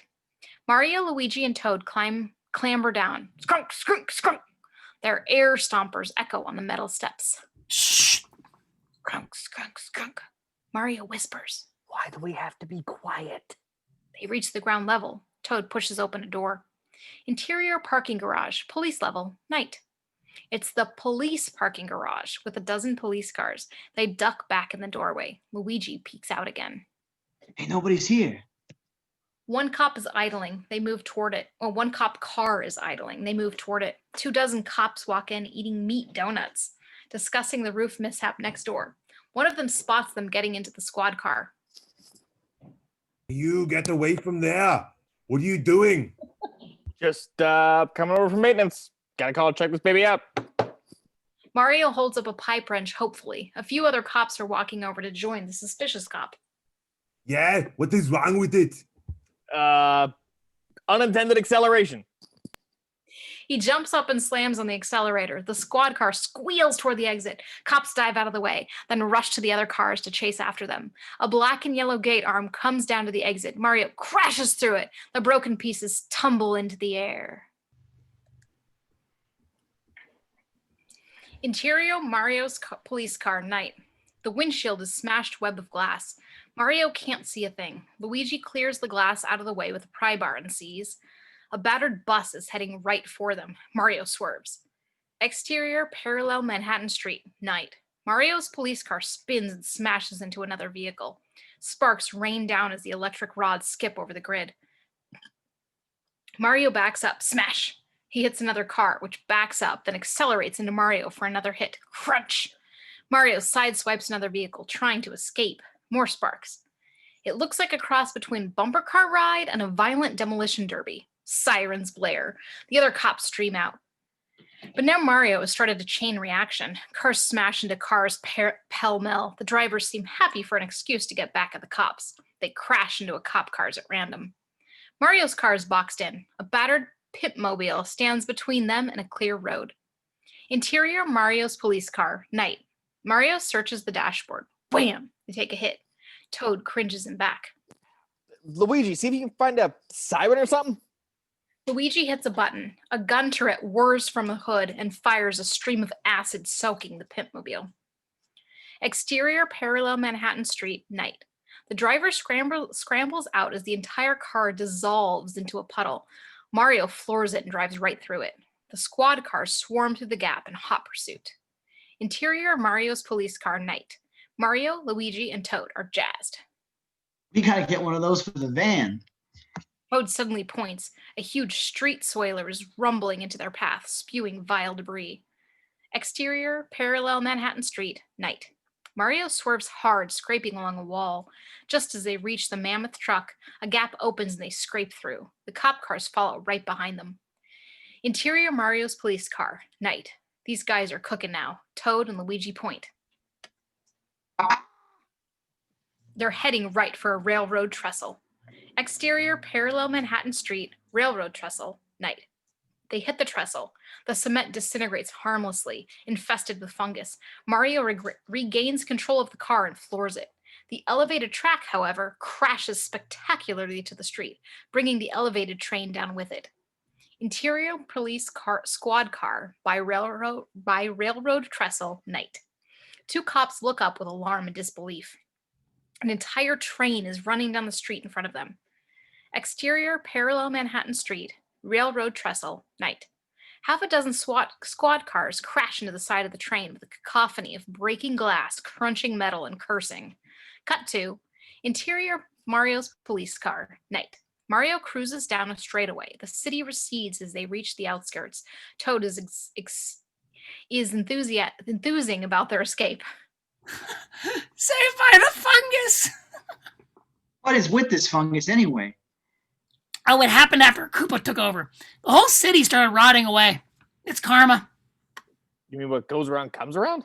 No, King Karma. Koopa got rid of him, had him de-evolved into a single-cell organism, and flicked him out the window. Now he's growing back, getting revenge. That's my theory. Hey, watch out! The passengers are shaken as the car grinds to a halt. Exterior desert roadside, night. The road has disappeared. The car is mired in sand. They're in the middle of a desert under a full moon. They get out and look back at the city. A gleaming metropolis rises out of a vast, barren wasteland. Say, where exactly are we now? We're in the desert. I can see that. Where did it come from? It's always been here. Just the city, surrounded by a vast wasteland. Don't you have that back where you're from? We have Jersey. There's a rumble behind them. Toad turns in that direction and sets off walking into the desert. Well, now where you going? There's a great club around here somewhere. Club? That'll be a good place to lie low. Cut 2. Interior Koopa's tower, Koopa's suite, night. Koopa stands at the corner window, surveying his domain. His pupils are reptilian slits now. Now that I've experienced it, I know. The inner primal self. So much hungrier than I would have imagined. You know? Don't you? You can see and feel and touch and laugh. But you won't laugh at me much longer. Soon it will be in place, and you'll see. I'll show you, you rotten bastard. We pull back.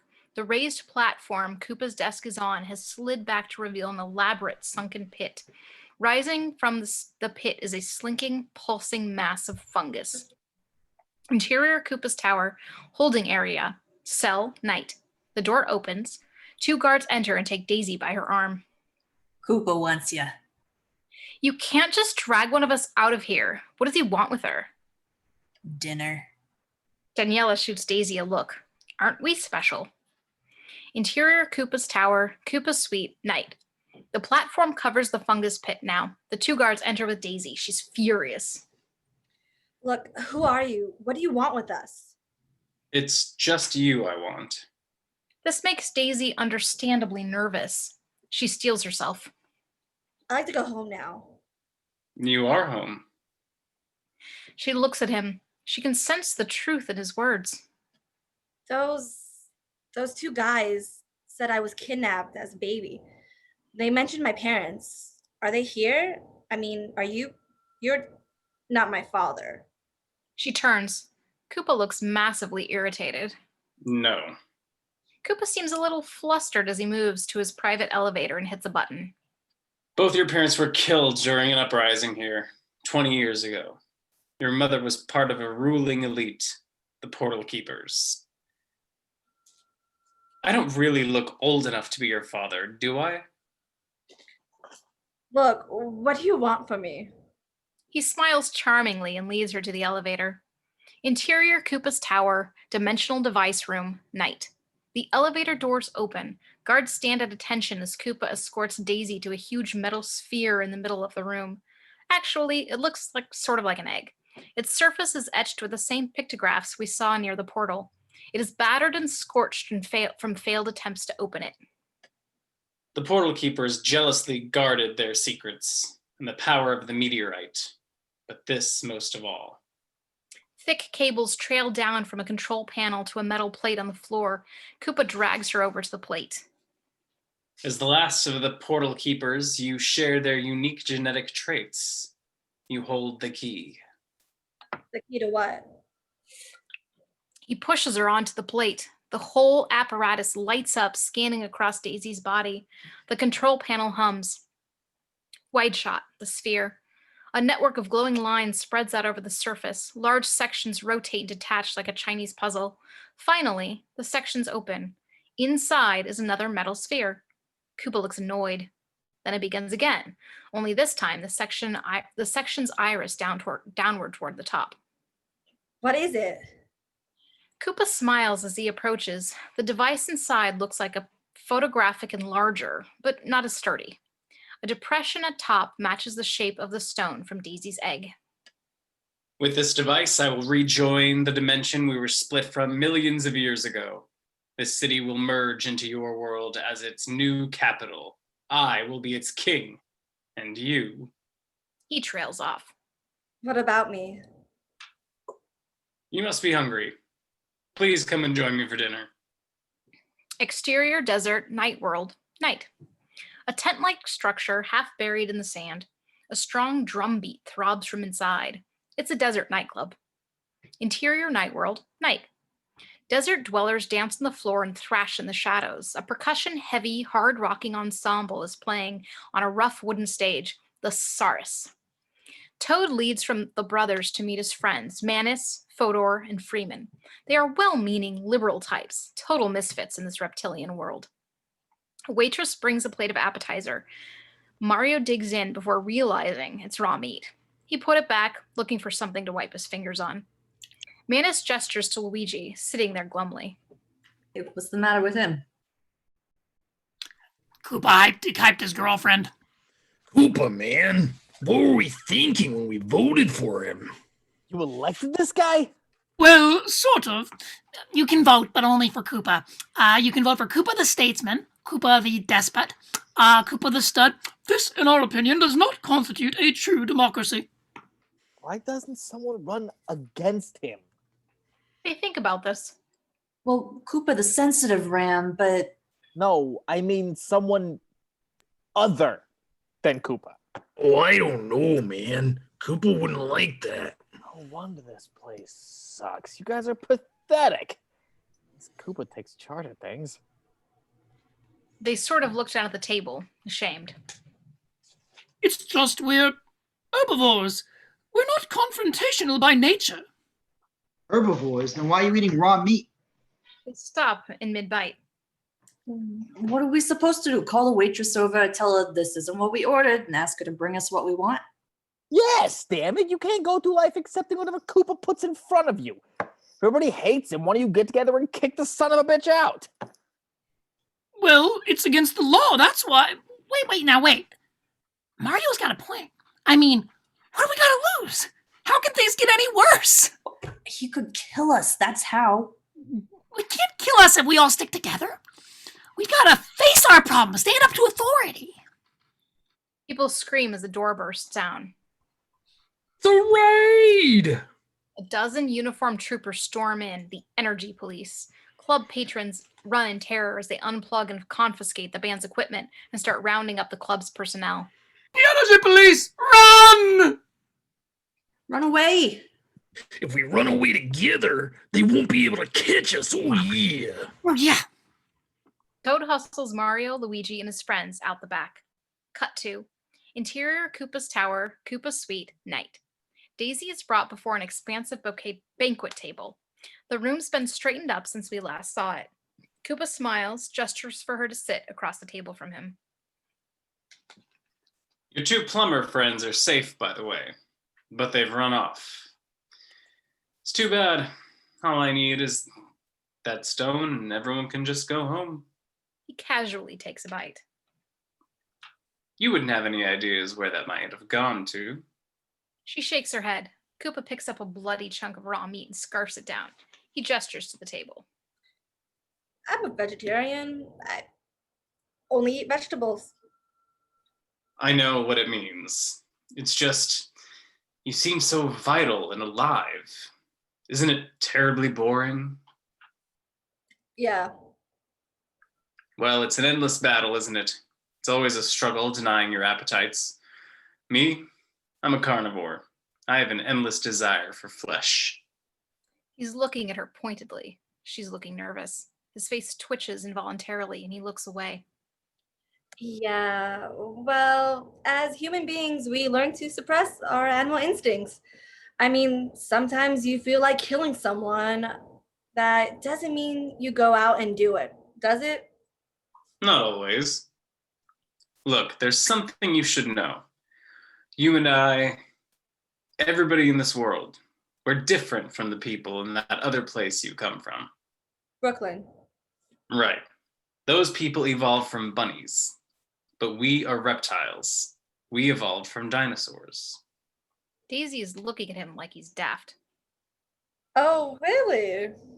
Koopa smiles as he gets up and leans across the table. He picks up her steak, dripping with blood, and holds it up. Yoshi! A galloping sound echoes from the hall, and from around the corner emerges a 4-foot-tall baby Tyrannosaurus Rex. Yoshi gulps down the steak with barely a chew. Daisy is speechless. She gets up for a closer inspection. Go ahead. You can pet him. Just try not to move your fingers around like a small wounded animal. Daisy carefully pets it with almost maternal fondness. He's real. Daisy sits back on the couch, overwhelmed. Yoshi tries to jump up with her. Koopa yanks his leash. Yoshi, down. Koopa moves gracefully onto the couch next to Daisy. He lowers his voice intimately. Deep inside, you've always known you were different from everyone else. Known that you were special. Daisy nods numbly. Yoshi rubs up against Koopa's leg, but he tries to ignore it as he leans in. Drawn to things. Excited by things you didn't understand. Those are the things from this world. My world. Daisy is hypnotized by his suddenly reptilian eyes. Yoshi sticks his head up between them, breaking his spell. Excuse me. He drags Yoshi to the door. A booting sound is followed by yipping. Koopa locks the door and returns, trying to compose himself. Daisy tries to move away, but his gaze freezes her. Something has been missing from your life, hasn't it? A hole needing to be filled. That's because you belong here with us. With me. Daisy leans in toward Koopa. Koopa responds, aroused, hungry, then suddenly convulsing with a growl. Koopa's face turns reptilian, regressing. His pupils narrow to slits. He shakes his head, pulls himself back together. Daisy's dazed expression vanishes, and she screams. He pins her down, but this arouses him even more. Outside Koopa's door, Spike and Iggy are about to knock.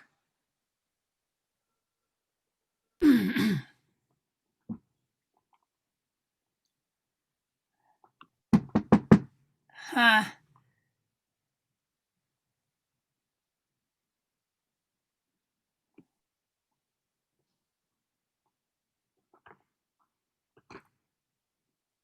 Sorry, my stuff all messed up. Are you sure we should disturb him? He sent for us, didn't he? A roar emanates from within.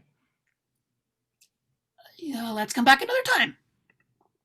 Interior Koopa's suite, night. Koopa roars louder, changing. He turns and hides his face as Daisy struggles free and runs to the door. Locked. Koopa staggers to his console and angrily pushes a button. Guard! Damn it! Take her away! He sees his reflection on the screen and smashes it. Exterior desert. Toad's tent, night.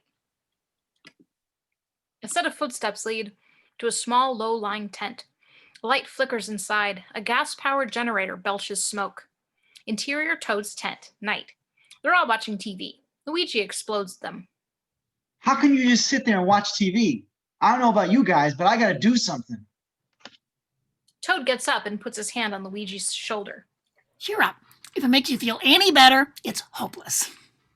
Koopa is all powerful. That's why we vote for him. No one is unbeatable. There has to be some way to bust Daisy out. Toad shakes his head and flicks the remote control. On TV, the propaganda channel logo. Montage of Koopa addressing his military hordes, massive weapons, stockpiles of arms. We're talking about a society where the security forces outnumber the civilians 3-1. And Koopa's tower, don't forget about it. Double and triple sentries of elite guards, all heavily armed. Back to scene. Toad shakes his head. Luigi isn't convinced. You got to at least try. It's time somebody took some action. Tell you what action I'm going to take. I'm going to bed. In the morning, I think we should actively get back to Brooklyn. Well, come on, you heard him. If she's in that tower, there's no way to get to her. It's impregnable. Wait a minute. On TV, a happy newscaster reads cheerfully and smiles. A picture of Daisy fills the screen behind them. After the golf tournament and political rally, be sure and stay tuned for Koopa's public execution fundraiser. She's a beautiful victim, isn't she, Mort? She's a babe, and she's going to ride the lightning. You know, I can't remember the last time Koopa held a public execution. Well, he's a very private individual. Usually likes to do things quietly, without making a big fuss. Don't forget, we'll have a live coverage of that golf tournament and execution tomorrow morning starting at 9.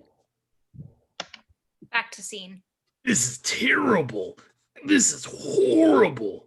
They're gonna make her sit through an entire golf tournament, and then they're gonna kill her. They all look at Luigi. Luigi looks at Mario. You can go back to Brooklyn, Mario. I'm gonna get Daisy before that golf game. Hold it. First of all, you're gonna get yourself killed. And second of all, if you really want to get Daisy, the way to get to her is at the golf game. They look at Mario quizzically. So right now, she's in a fortress, but tomorrow she'll be in a parkway, and everyone will be busy putting around. Yeah, you're right. I mean, it's golf. How dangerous can it be? Look, we go in, we get Daisy, we make Koopa look like a moron. Everyone's getting pretty worked up about this idea. On television, man. You'll catch him with his plaid pants down. You can do it. Goddamn right we can. Cut to exterior desert night. Mario and Luigi sleep out under the stars. Toad's given them some blankets. The strange skyline twinkles in the distance. Mario, Didn't say we'd do it. I said we could do it. I know you always get stuck doing things for me. It's 3 a.m. Let's dwell on it. I was ready to go in by myself. I was ready to take the consequences. Consequences is death. And you should work your way up to that. Maybe try packing your own lunch and putting gas in the van before you know you'll be ready for death. Mario, A faint grunt. sometimes when we get in trouble like this, well, we've never really gotten into trouble like this, but even trouble in our own dimension. You ever wonder what Pop would do? Yeah. You know what he'd say right now? What? Shut the hell up and go to sleep. Cut to interior Koopa's tower, Koopa's suite, the fungus, night. Koopa is standing over the fungus. Sometimes I think back. Before I gave my life over to greed and ambition, God was I bored. He goes out and looks out the window. So I'm glad. I really am. I should thank you. But the girl, she made it tolerable. I barely talked to her. We weren't allowed to talk to the portal keepers. I even tried to let her go when the shit started flying. You'd have killed me if you'd known. Should have done it when you had the chance. He flicks out the lights. The fungus seems to glow. Fade out. High definition video, montage of sports footage, a crescendo of triumphant music, a flurry of computer graphics, a montage of painful sports footage. From the agony of victory A race car crosses a finish line in flames, then explodes. to the even worse agony of defeat, it's KBC's Violent World of Sports! The Violent World logo wipes out our hosts, Morton and Wendy, standing before a willowy golf course and the Koopa stand's entrance, complete with a 12-foot golf ball and a giant tee. Welcome to Koopa Sands, where the city's top players are arriving for the Koopa Command Invitational Golf Tournament. And I can't wait, I can't imagine a better way to whack it around. Exterior golf course, Morton and Wendy, day. Now we see the cameras, the panoramic vista behind them, and a large crowd. Signs read, "Re-elect Koopa, the sportsman." That's right, Morton. It's refreshing to see a great man like Koopa working out his political differences over a friendly game of golf, don't you think? And here he comes now. The crowd turns to the sound of loud crunching. A monster limo crashes over the parked cars as the crowd applauds. While Koopa makes his way to the clubhouse, let's take a look at some of the players on the slate. Exterior lot outside clubhouse, day. The players arrive like stars at the Academy Awards, each with a stunning escort. A career diplomat with darting eyes. Kyle Davenport, Koopa's energy axe. A squat, pompous-looking man with a cigar. Otto Kerm, Koopa's powerful henchman. Too powerful? We've all heard those rumors about a possible Gooba coup. Gesundheit. A swaggering playboy dressed to kill. Propaganda commissar and ladies' man, Hark Breland. Some say he dresses better than Koopa the Dapper. Well, that's gotta ruffle the big guy's feathers. And now here he is, the man who gets our vote as a real winner, Koopa the sportsman. Koopa arrives with Lena. Her shorts distract the cameraman. Thank you, Wendy.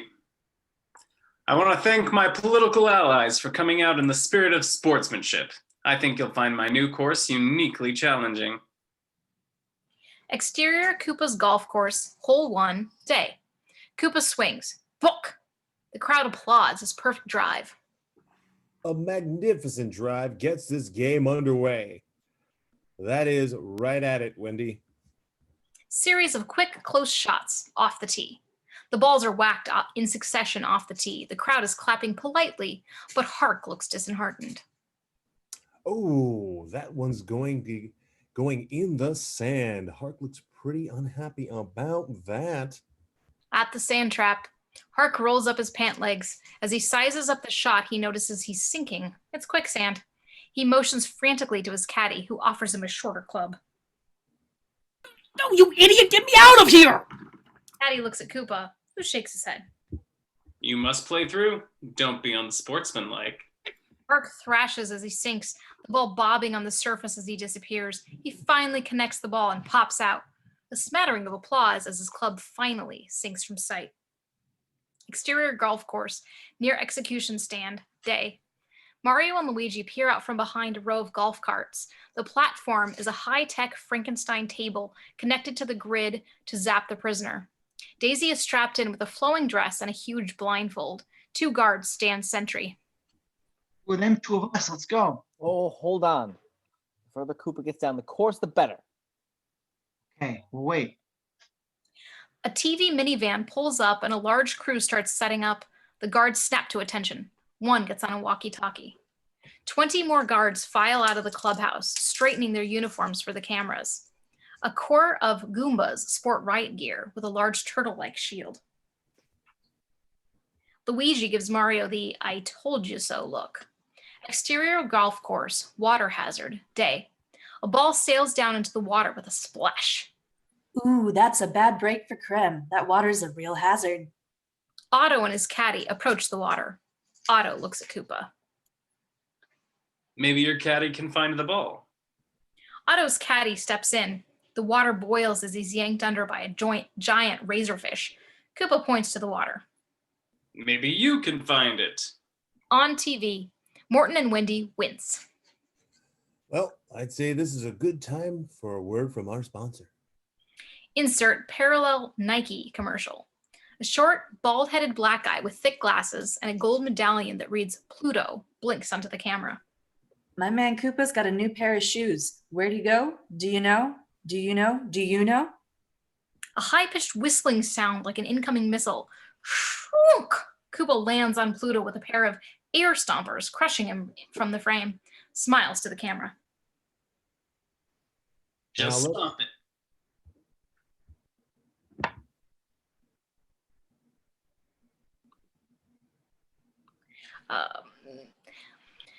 Exterior golf course, day. Morton and Wendy are smiling before the cameras. Now, let's pick up the action on the 9th, where I think Kyle Davenport is deciding between the 2 and 3 iron. On TV, tracking, jungle.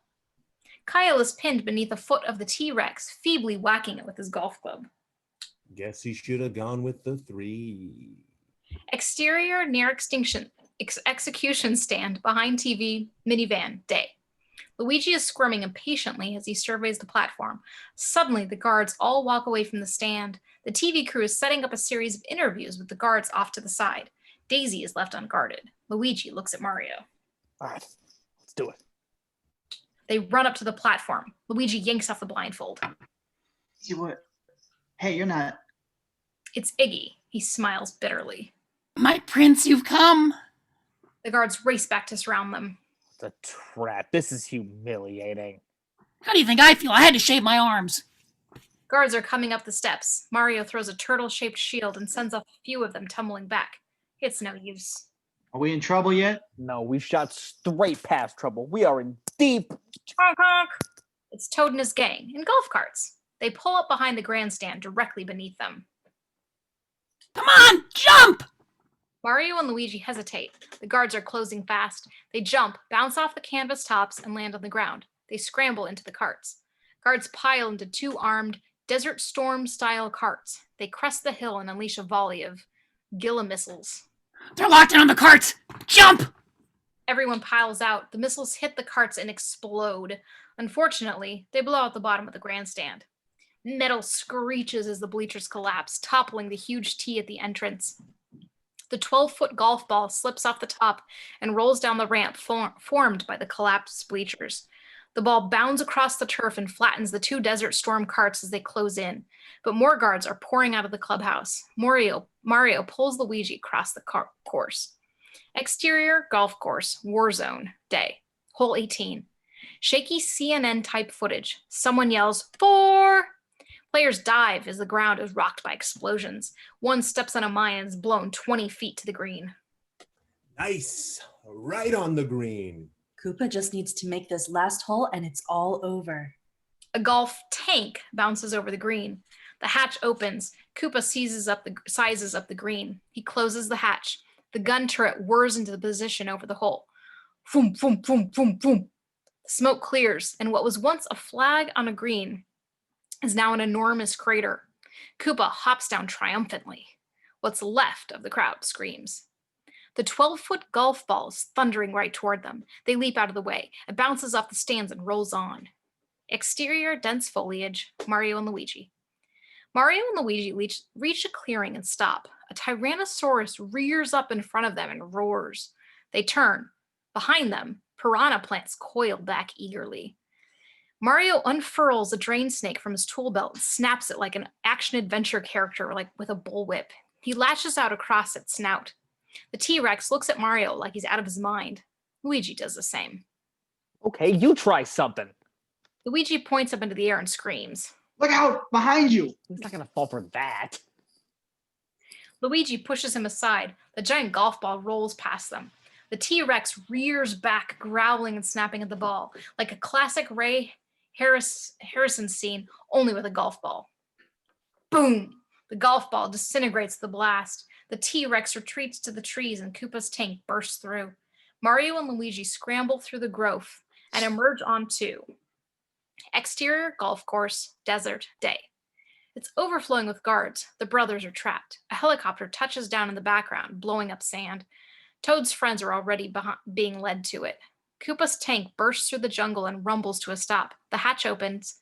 Koopa smiles for the camera. Cut to exterior, the desert, day. The guards are holding Luigi. Mario is staked out on the sand. They've been stripped of their tool belts. Koopa stands over Mario, hefting the stone into his hand. Well, once again, you've come through for me. And once again, you're killing me. When will you ever learn? Look, you've got what you need. Why don't you just let us go back home? In a few hours, you won't have a home. With the stone, I'll be able to channel the energy from the meteorite to merge this world into yours. Your New York will completely disappear. Replaced by a city full of aggressive reptile jerks. It's brilliant. They might not even notice. Say goodbye to your brother, Plumber. He's going to die in the ice dungeon eaten by razorfish. You've earned something a little more nasty. Luigi protests. Staked in the sand doesn't sound as bad as eaten by fish. Stake me in the sand. Koopa points. Tiny animals move eerily beneath the surface. Sand eels. They gnaw through the skin, burrow into the body cavities, and lay their larvae. It can take weeks for the host to die. Steak doesn't sound good. All the fish. No, if we're going to die, then it should be together. Koopa motions the guards to haul Luigi to the helicopter. I guess we're just going to have to meet up later. Koopa gets in and the helicopter takes off. Mario shuts his eyes and kicks up at the sand. High angle, helicopter point of view, Mario. Rising off the desert, Mario becomes but a speck in the sand. Exterior parallel New York, helicopter shot, day. We fly by the Statue of Repression towards Koopa's towers. Dissolve to exterior, the desert, day. Mario struggles to get loose, but he's tightly bound. He looks to his left.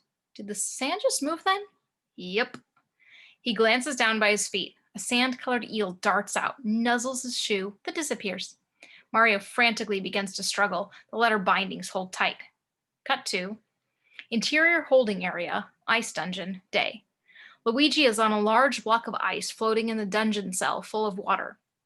Flame jets shoot from the wall at ice level. Luigi leans over the ice. A giant razorfish leaps from the water and snaps, narrowly missing him. Now I'm in trouble. Exterior of the desert, day. Mario is freaking. An eel slithers over his leg. Ah! Oh, God!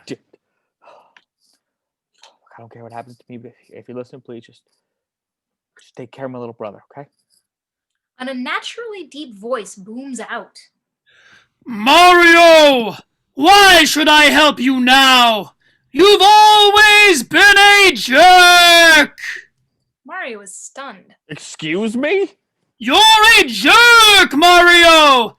A jerk!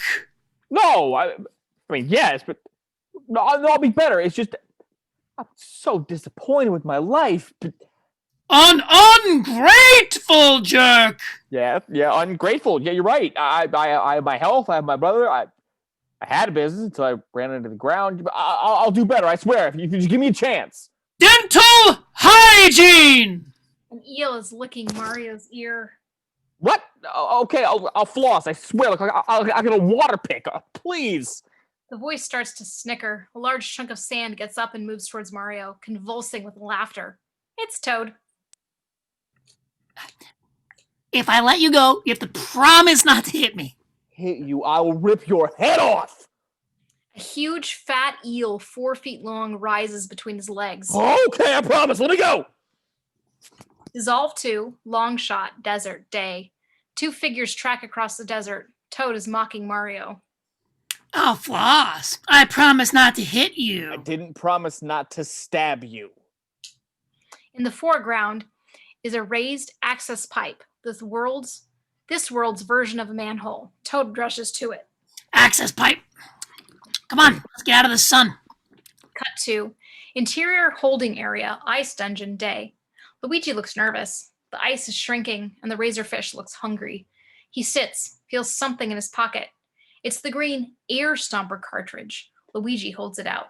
The fish jumps up and snatches it before it hits the water. Interior holding area, outside ice dungeon, day. Guard 87 leans back, thumbing a Hot Tales magazine. Boom! The blast rocks him out of his chair. Interior ice dungeon, day. He opens the door. Everything in the cell is covered with fish guts, Luigi included. You killed the razorfish. That's an endangered species. Interior holding area, Daisy's cell, day. Daisy is kneeling, petting Yoshi through the bars. He likes her. Footsteps approach. It's 2 guards with Luigi. Luigi. Guard 87 leers at the girls as he tosses Luigi in the next cell. Luigi limps over to Daisy and sits down painfully. Luigi, what did they do to you? Nothing. Do I look that bad? No, you smell like a fish, though. I still can't believe you came all this way for me. Actually, I'm not the kind of guy to chase a girl, not to other dimensions anyway. I guess I must like you, a lot. Yeah, I like you too. Oh, hey, your bone. I found it at the dig. He hands her the bone through the bars, holding one end. They look at each other for a moment. Oh, what are you doing? No passing objects between the cells. The guard starts opening the door to Luigi's cell. Yoshi watches him, eyes hooded, growling slightly. Quick, make a wish. Daisy pauses, then pulls. She gets the bigger piece of the bone. The guard grabs Luigi and lifts him off the ground. That's contraband. You give me that now. Luigi takes the bone and jabs it in the guard's eye. He yelps and staggers out, cursing and holding his eye. Yoshi yaps happily. Daisy grins. That was my wish. Cut to exterior Koopa's tower, access pipe, day. Mario and Toad pop up from an access pipe. They look at Koopa's tower, then duck back down. A cop tosses a crumpled Donut Land bag on Mario's head. Interior pipe access tunnel, day. They're at the foundation of the tower. The pipes disappear through a cement wall. There's a door, locked. Interior Koopa's tower, sub-basement pipe room, day. The door pops open. Mario is holding a pry bar. He and Toad enter, close the door behind them. A huge pipe slopes up into the tower some 30 feet above them. There's a door up there and a walkway. Mario climbs up to the top of the pipe, and there's a hatch and a large valve. Interior Koopa's tower, guard's bathroom, day. The wishbone-poked guard 87 blinks in the mirror, rinsing his eye. The water trickles to a stop. He looks down annoyed. Interior sub-basement, pipe room, day. Mario finishes tightening the valve and opens the hatch. Water shoots out like a geyser, knocking him off the pipe. Mario and Toad race up the stairway to the door as the room starts filling with water. Cut 2. Interior holding area, Luigi's cell, day. Guard 87 walks purposefully to Luigi's cell. He's wearing an eye patch and carrying a stun stick. I checked your record and it says I've got to keep you alive. But it didn't say anything about permanent brain damage. As he closes the door behind him, Yoshi sneaks in. Yoshi is looking at the guard's trousers. Daisy nods, and Yoshi bites him in the ass. The guard screams and drops his stick. When he turns, Luigi jumps him. The guard flips him on the ground and starts strangling him. The stick rolls within Daisy's reach. She knocks the guard on the head and he falls unconscious. Luigi takes his keys and lets himself out. He opens Daisy's cell. They embrace. Interior holding area, Toad's cell, day. Toad's friends are busy mopping their cell when 24 beautiful women parade past. Luigi brings up the rear. He unlocks their cell. Interior holding area, corridor, Mario, day. Mario and Toad freeze at the corner. A group of guards race by, heading for the flooding sub-basement. Mario notices a sign leading to interior corridor, outside ice dungeon, day. Mario pauses. Their tool belts are hanging outside the door. He peers in, wiping the frost from the tiny window. Interior ice dungeon, day. The door lowers and Mario steps in. His heart sinks. Bloody fish guts are smeared on the wall. A small chunk of ice bobs in the water. There's no sign of Luigi. Mario steps back, shaken. Toad puts his hand on his shoulder. Hey. A burly guard comes up behind him. Mario spins and grabs him with unprecedented fury, plowing him to the control box. A hose breaks loose as Mario slams the guy's head to the wall. Gas spews out as the hose whips the ground. The guard's face slackens, frosting up as he slumps down unconscious. The freezing level indicator sinks to bright blue. Interior corridor, outside ice dungeon, day. Mario exits, rubbing the warmth back into his hands. He picks up Luigi's belt and looks at it, lost in thought. Suddenly, 23 beautiful women race past Mario. He doesn't even notice. Daisy and Luigi run by Mario as well. A beat. Luigi comes back into frame. Mario. Mario looks up. His eyes brighten. Luigi, you're alive. Smell like fish. Mario hands Luigi his tool belt. Hey, you got our tools. You know what Pop said, right tool for the right job. Take care of your tools, they'll take care of you. Your tools are your best friend. Luigi smiles at Mario. He was wrong. Mario catches himself smiling. Yeah, sometimes. Guards are clanking down the hall. Luigi grabs another belt on the wall, the one filled with the air stomper cartridges. We're not going to need those. You never know. Come on. Interior Koopa's tower, sub-basement, pipe room, day. Mario and Luigi come through the door. Everyone is huddled in the walkway. Below, the room is filled with water. There's a door down there. If we can open it, the water will flow out. I don't know if we can hold our breaths that long. We got the tools. Maybe we could rig some kind of breathing apparatus. Use the air in the cartridges and... We can hold our breaths. Splash! Mario has already kicked off his boots and dived in. Luigi nods and does the same. Interior Koopa's tower, sub-basement, pipe room, underwater. Mario and Luigi swim down. Mario points to a door. Interior pipe access tunnel, day. A beat. The door flies open, a torrent of water. Interior Koopa's tower, sub-basement, pipe room, underwater. Mario catches Luigi's hand as they're almost swept away. He hangs onto the doorknob. Luigi hangs onto Mario. On the walkway, Daisy looks down anxiously. The water level is rapidly sinking, but there's no sign of the brothers. Behind Daisy, the security panel on the door lights up. Toad spots it. The door! They all jam against the door. Toad grabs a heavy wrench from Mario's tool belt. He smashes the security panel. The door is locked for a moment. The guards pound against it. Nice plan your boyfriend thought up. Leads us to certain death and drown himself. Mario and Luigi surface, gasping for air. Daisy pushes Daniella ahead of her as they all run down the stairs. Daisy wades into Luigi and pulls him up. Toad splashes in to help Mario. He catches his breath. All right, take everyone to the portal and wait for me. Where are you going? Up. Up? Why? Let's get out of here. Look, it's my fault Koopa got the stone. I gotta stop him. Luigi has never seen his brother look so determined. Cut 2. Interior Koopa's tower, dimensional device room, day. Koopa steps back, revealing the device. The sections of the metal egg surround it like protective petals. Technicians hook 3 heavy power cables to the sections. What happens now? Read to me. Koopa turns to an older techie, Clive, who's in charge of the dimensional device. Clive consults an old book marked with pictograms of the portal keepers. Once charged, fully insert in meteorite fragment B into it. Boy, who translates this stuff? The lights dim. They look to the device. It's glowing. Koopa moves to his new head of security. Put all your men on alert. We'll want a quick show of force once we arrive to demonstrate our superiority. Koopa motions Lena over to the new security head, exits. Yes, a memo. Call the propaganda and TV department. I want this fully documented. Lena looks disappointed as she turns and exits. Spike is transfixed by her ass. Yeah, for posterity. Interior Koopa's tower, sub-basement, pipe room, day. The last of the girls is out the door. Daisy remains behind. I'm going up with you. Daisy, we came all this way to save you, not have you risk your life. Look, it's because of me we're in this mess. I'm going. Mario looks at Luigi. Luigi shrugs. Mario hands her one of his tool belts and moves to the big pipe. All right, well, here's the plan. We'll crawl in 100 stories up this pipe. Wait, this is your plan? Mario climbs up and opens the hatch. Daisy shakes her head but climbs up onto the pipe along with Luigi.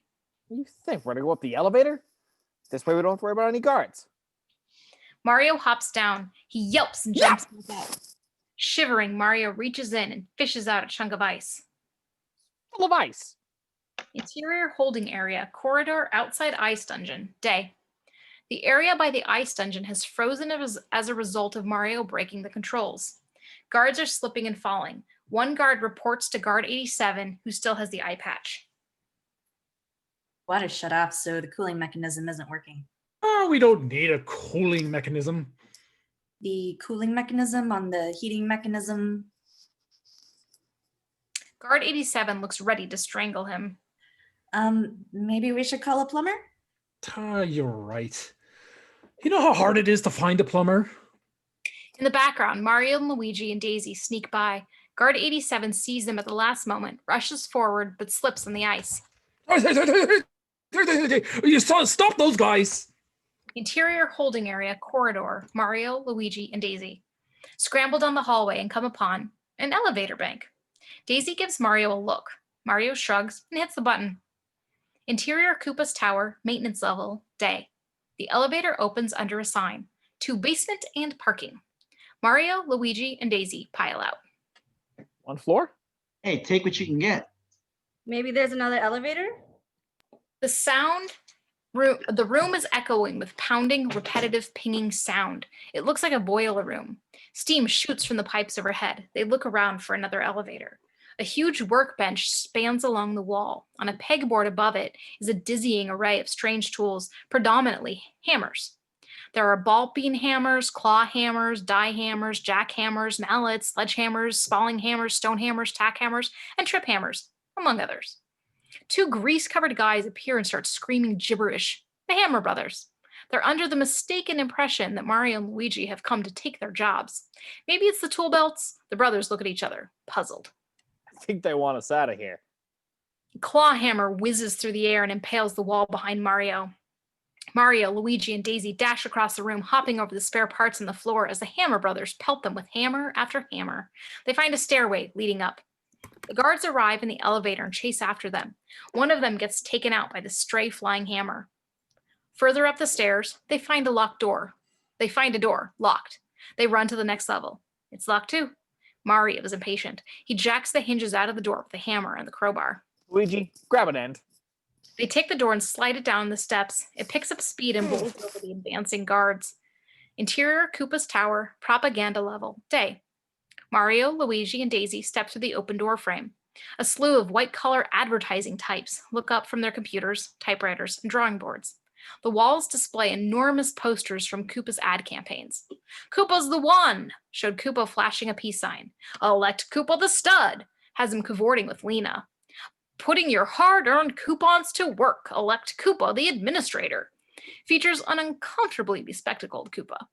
There's an elevator on the other side of the room. A sign over it reads, Propaganda Department.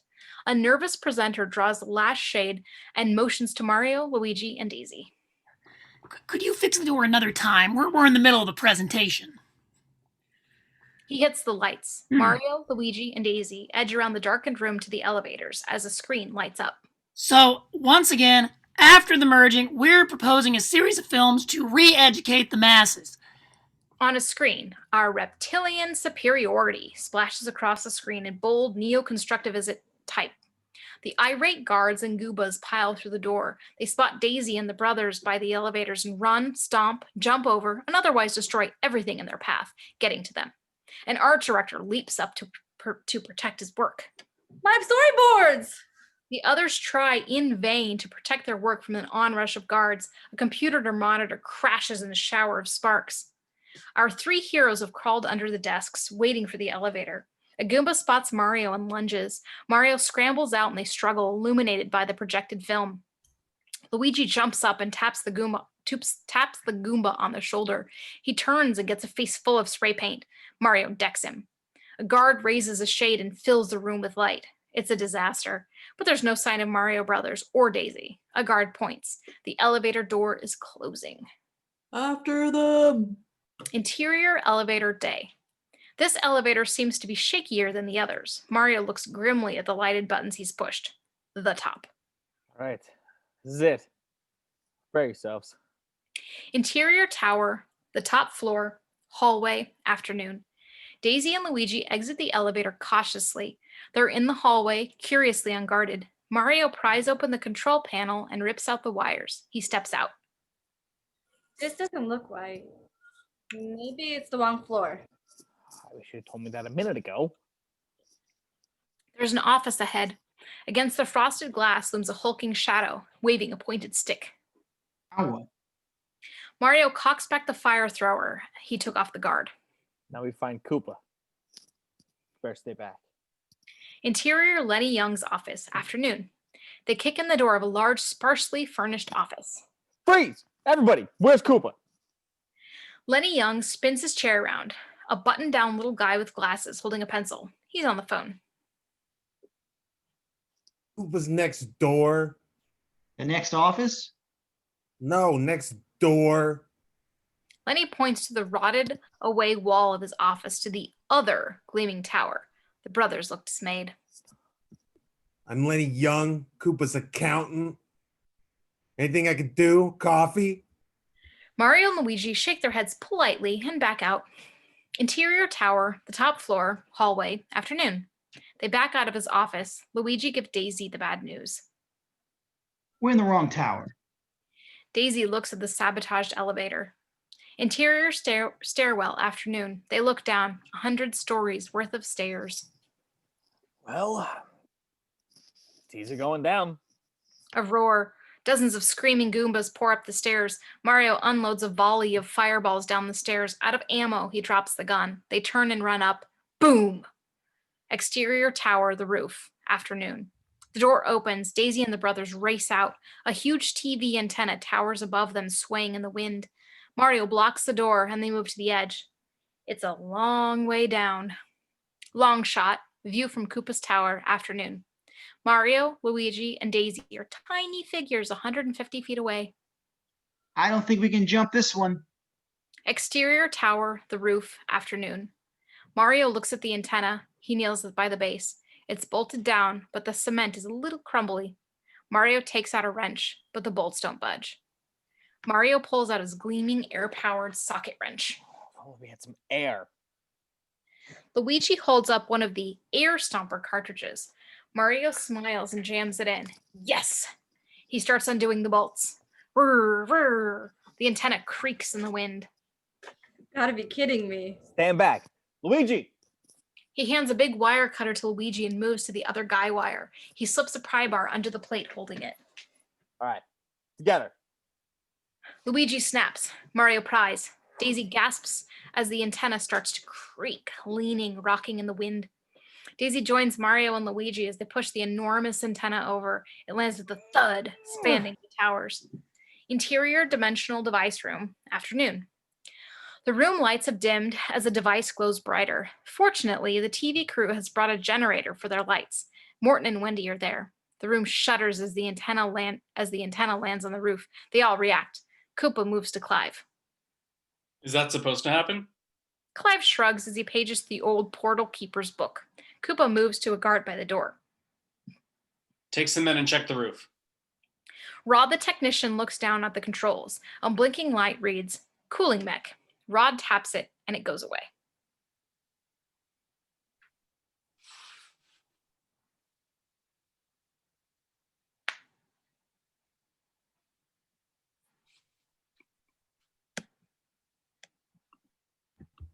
We're up to power, sir. Ready, sir. Koopa turns and smiles for the cameras, holds up the stone. Hold it. What?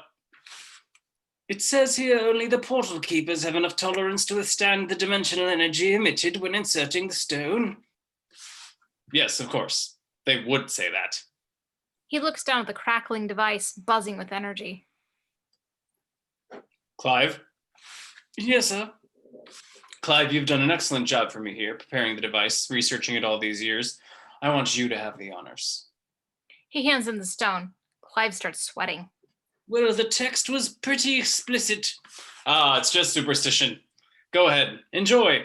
Everyone, a big hand for Clive.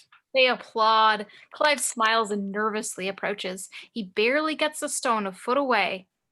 When he's consumed by special effects, his body turns to ash and collapses. The stone lands softly in the pile. Koopa frowns. Mr. Koopa, what about your portal keeper? You were going to execute this morning? I think she'd look pretty good by your side. Lena bristles. The other TV crewmen murmur their approval. Cut to exterior tower roof on the antenna, afternoon. Mario's halfway across. Daisy and Luigi are on the roof. Come on. I can't. I have a terrible fear of heights. Deal with it. We don't have time for therapy. The roof door rattles. The guards push against the blocked door. Daisy and Luigi climb out as the guards burst through. They rush to the edge. Flames shoot by our heroes as the guards fire. Luigi nearly loses his balance. Guards are edging out after them. Mario looks up to see more guards arriving on the other roof. The guards crawling after them are signaled to return. They gather around the base of the antenna and begin rocking it.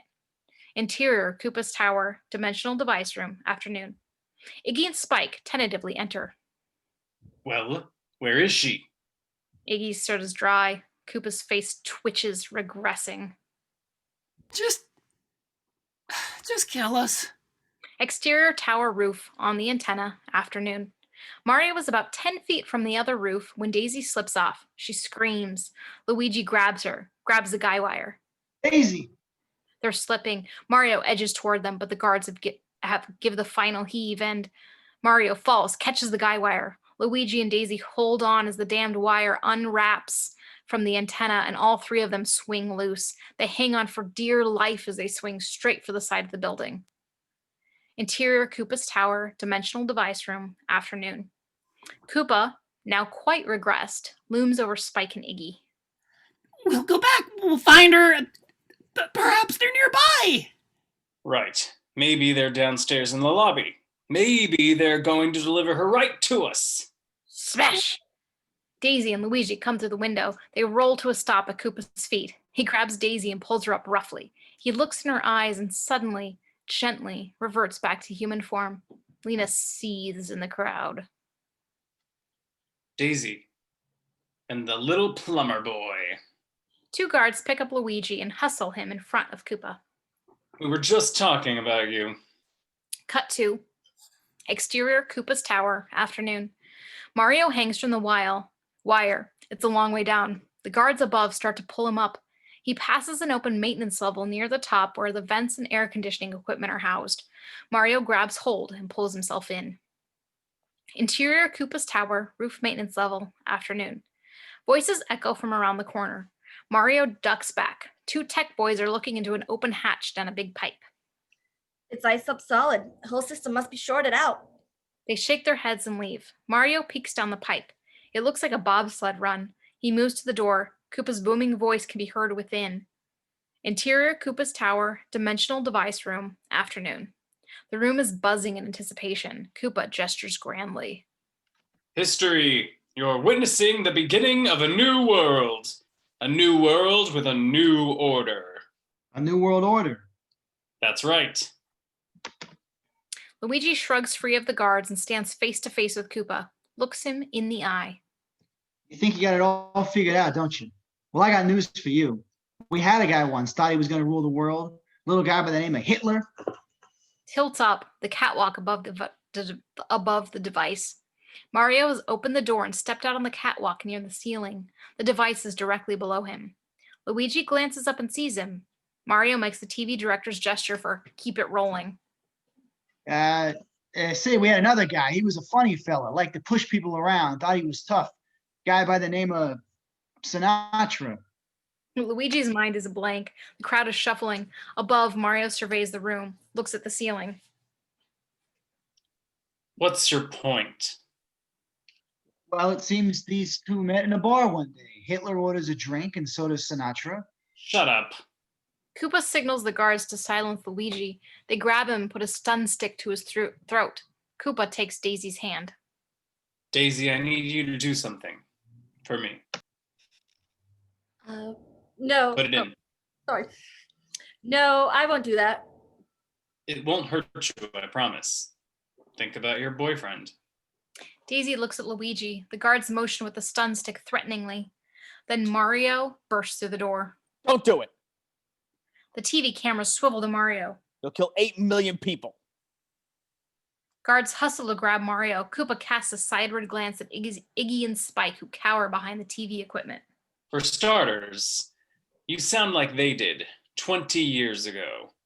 We've watched our resources dwindle while you've thrived. 100 miles out, the air starts to thin. How would you like to have a big hole in the air? People spit on the sidewalk and it evaporates. I'm sure your world doesn't have to deal with acid rain. A beat. He calms down. But it's a subdimension. It's not our fault we've used up our limited resources. And now we realize what we have to do. Take your resources. Koopa spins on Daisy. He's starting to regress again. Now put it in or I'll kill them both. She flinches at his fury, hesitates. Guards! No! She puts it in. It stops glowing and starts shaking. Out the window, all the lights in the city go out. Then pearls of color emanate from the device. The room ripples. Insert Brooklyn Bridge afternoon. Shaking. Rivets pop. A cable snaps. The bridge is becoming a dimensional smear. Cars honk. People scream. Interior Koopa's tower. Dimensional device room. Afternoon. Koopa laughs and waves the guards away from Mario and Luigi. You really thought you were going to stop me? You, a plumber? Can't always be right. 3, 2, 1. 3, 2, 1. We tilt up. On the ceiling, directly over the device, is Mario's plunger. Fuck! It plummets straight down. Plunger vision, point of view shot. Just like the arrow shot in Robin Hood, we ride with the plunger as it dives toward the device. Back to scene. Mario grabs Luigi grabs Daisy, and the three of them scramble for the door. Run! The plunger impales the device, smashing the crystalline orb. It begins to pulsate in a nasty way, and it sounds awful. The stone skitters across the floor. Koopa roars and runs to the device and tries to grab the plunger. A pulse of energy catapults him across the room. He almost slides out the broken window before he stops. The stone comes to a rest in front of Mario. He scoops it up and stuffs it into his pocket. The crowd runs in a panic as the dimensional waves sweep over the room, erasing things in their path. carving sections out of pillars like ice cream scoop. Koopa hurls guards out of the way to get to his private elevator. Lena rushes to him. He lets the doors close. Everyone is running away. Mario sees some turtle shields the guards have abandoned and hands one each to Daisy and Luigi. Come on. I know a quick way down. He leads them to a service door. Lena sees them and follows. Interior Koopa's tower, roof maintenance level, afternoon. Mario points to the water pipe hatch. Someone is coming up after them. They grab the shells and jump in. Lena reaches the top in time to see Mario take a shell and dive down the pipe. She heads back down the stairs. Interior ice pipe, afternoon. Mario, Luigi, and Daisy zip down like Olympic bobsledders. The pipe shoots down a level, makes a turn, straightens out, slows, and shoots down again. An icy roller coaster.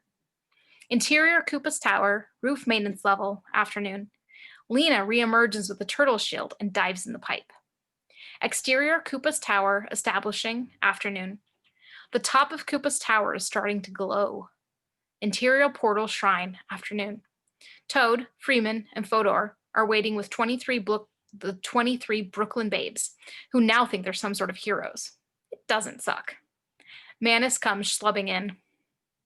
Guys, I think you should see this. The portal is getting funky. He takes him to the portal. It's starting to pulsate and glow, and the edges are changing. It's shrinking. We better start sending the girls through. Interior Koopa's tower, dimensional device room, afternoon. The dimensional device looks ready to blow. Interior pipe, afternoon. Another section. Mario, Luigi, and Daisy rocket by. The pipes are shaking as the building convulses. Then another sled blasts by. Lena. Exterior Koopa's tower, late afternoon. A beauty shot, the twin towers against the burnished late afternoon sky. Slivers of light are shooting from the top of the tower. Then the whole top goes up in a slow explosion. Interior Koopa's tower, Koopa's suite, the fungus. The fungus squeals as it's engulfed by the blast. Exterior Koopa's tower, the street below, late afternoon. Koopa stomps down the street as debris falls perilously nearby. About a half block from the tower, the plunger falls at his feet, smoking. He picks it up without slowing. Interior pipe, late afternoon. Mario, Luigi, and Daisy slow as the ice turns to slush, then water. They skid to a stop. Interior portal shrine, late afternoon. The last of the girls go through the portal. It's now half its original size. Only Toad and his friends are left. Mario, Luigi, and Daisy emerge from a tunnel. The portal's doing the mighty wooge. What? It's busted, man. It's shrinking. They look. It looks really shaky. Let's go. Well, guys, are we going or staying? We're on Koopa's most wanted list. I get the feeling he isn't going to be writing lists much longer. Yeah, besides, I'm getting into this whole actually doing things about things thing. I got 3 chicks here, man. I can't go. Oh, Toad no. shakes Mario's hand. Guess we're not ready for the real world yet. That's not all it's cut out to be. Toad hands him his pair of air stompers and some cartridges he has slung over his shoulder. We have a saying here: before you judge a man, you should jump a mile in his shoes. Actually, it's not so much a saying as an advertising campaign, but I want you to have these anyway. Mario smiles, puts his boots on. The guys follow Toad out. Footsteps approach. Mario spins around. Lena emerges from a different tunnel. She looks great. Mario raises an eyebrow. It's Lena. She's Koopa's secretary. Take me with you, please. Why should we? Because I'm hot. Okay. They go through. Daisy, thump. Luigi, thump. It's Lena's turn. The portal is closing. Thump. Mario thrusts his hand in. It seems to upset the portal. It convulses as it drags him in. As his arm disappears, a claw-like hand grabs him. It's Koopa. He grabs Mario's arm and tries to pull him out. The portal begins contorting wildly. Koopa gets sucked in. Interior, interdimensional space, all times at once. Mario and Koopa are trapped. Rules of space and time do not apply here. They are determined subconsciously by Mario and Koopa. Sucking wormholes appear in different forms, dancing in space and then suddenly vanishing. First subdimension, psychedelia. Time and space are fluid here. So are Koopa and Mario. Koopa lunges, becoming a fluid projectile. Mario ducks, a flat puddle. They re-solidify, startled into crystalline forms. Mario dives at Koopa. They shatter and give way to second subdimension, Opera Factory. An opera set designed like a deco assembly line. Stone-faced workers churn out identical pegalistics. The audience seems to be a mass of slithering eels in tuxedos. One Pagalici tears off its clown face. It's an old man Mario. He laughs. His open mouth splits to reveal Koopa. Mario flies up. As he connects, the background starts to shimmer and change. Interior dig site, late afternoon. Everyone is waiting at the portal. It's now closed to a slit. Luigi is beside himself. Where is he? I think it's too late. The third dimension, Jungle Land. A tiny Mario pushes through dense underbrush. Animal noises fill the air. A shadow looms over him. He darts away as a plunger slams down 50 times normal size. Koopa is a giant high above. The plunger goes limp in Mario's hands. He tries to throw it away, but it stretches, whips, and warps around him like a snake. Enormous pipe wrenches clamp in the air, advancing like mechanical dinosaurs, a shadow rushing over Mario like a blast of wind. The fourth subdimension, Kansas. A bleak prairie landscape dancing with wormhole tornadoes. Mario and Luigi circle in a mortal battle. Koopa with a plunger, Mario with a wrench. Me and you. He swings. Koopa blocks the wrench with a plunger and slashes at Mario. Koopa smiles, blocking each blow. He lowers the plunger and lets Mario hit him in the head. Koopa's head is dented, then it pops back into shape. He smiles. The sky is black with wormholes. No stomach for it, huh? This isn't real. It's a dream. Not quite. It's a subdimension. Here, you can die. He whacks the wrench away, cracks Mario across the head. He raises the plunger for the final death blow, but it touches a wormhole and is sucked from his hands. A deafening roar. Koopa looks up. It's a giant wormhole tornado. On his scream, they're sucked out of sight. Cut to interior dig site, tunnel, late afternoon. The gang is still waiting. Luigi pounds on the rock. The explosive charges blow a huge hole in the far side of the tunnel. As they rush forward, they see a torrent of water covering the crack that leads to safety. What was that? Your father paid a guy to blow up the tunnel, and now we're going to die. They watch, aghast, as a small cavern starts filling with water. Daniella takes her hand comfortingly. No, we'll get out of here, and I'll make my father buy us all Cadillacs. What's a Cadillac? The chamber is filling rapidly. Daisy starts laughing. What's so funny? We're gonna drown. Daisy points. Hundreds of new dinosaur bones swirl in the water, freed by the blast. Eddie thought he closed down the dig by flooding the place. He just made our job easier. Just hope they don't find our bones. Come on, we gotta swim for it. Cut to exterior dig site, late afternoon. A community group is having a demonstration outside the dig site. Camera crews record the event. A beloved New York TV reporter is broadcasting live. Not a conventional earthquake, but caused a giant whirlpool in the East River. At the same time, family members of the abducted Brooklyn woman have gathered at this site of the most recent disappearance to hold a candlelight vigil. At the dig entrance, about 100 people have lit candles and stand around the dig site, which is overflowing with water. Eddie pushes his way through the crowd as a reporter cameraman dog him. Don't you people have any respect? My daughter's missing too. Lighting candles ain't gonna bring nobody back. Look! People are pointing at the hole. Eddie turns. 24 Brooklyn babes and one guy emerge from the water-filled hole. It's them! People rush to help them out. Family members embrace their daughters. Eddie gives Daniella a bear hug. We thought you were dead. She pushes him away. We were fine until that explosion. You almost got us drowned. But how the hell did you get down there? Long story. But if it weren't for the Mario Brothers, we'd all be dead. Mario Brothers? Luigi and Daisy stand there alone, watching families being reunited. Luigi looks heartbroken. You know, would you? Luigi, there's something you should know. I'm from the subdivision. So? So I'm a reptile. I guess I go for the more exotic types. Exterior, Brooklyn Bridge, high angle, dusk. Traffic is slow to a crawl as people crane their necks to see the swirling vortex in the river.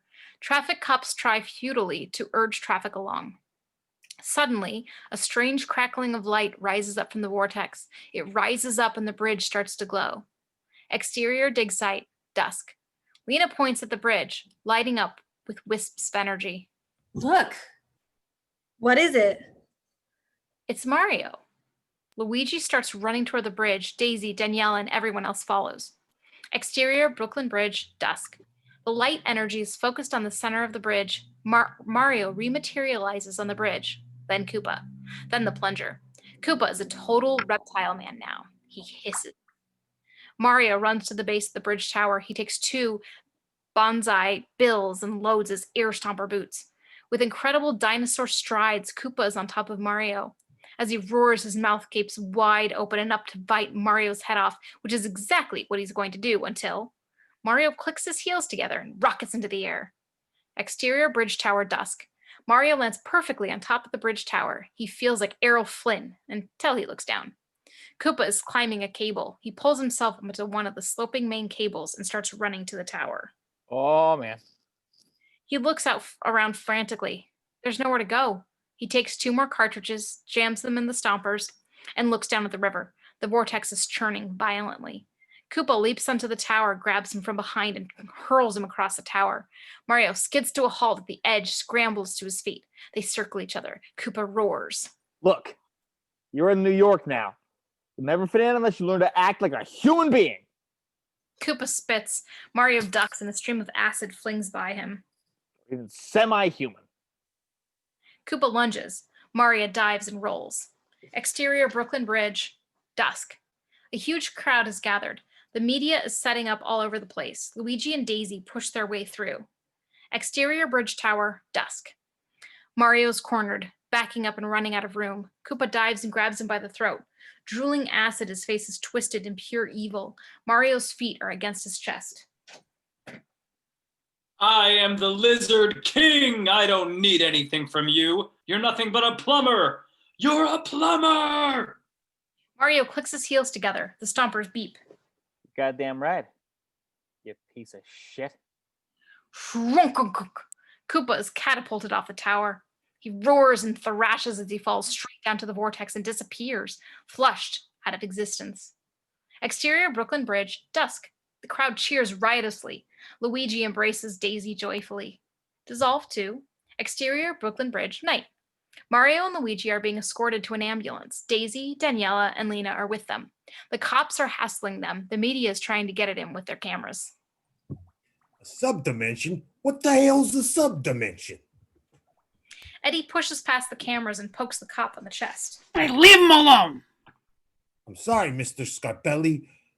This guy just threw somebody off the bridge. But if he's a friend of yours... A friend?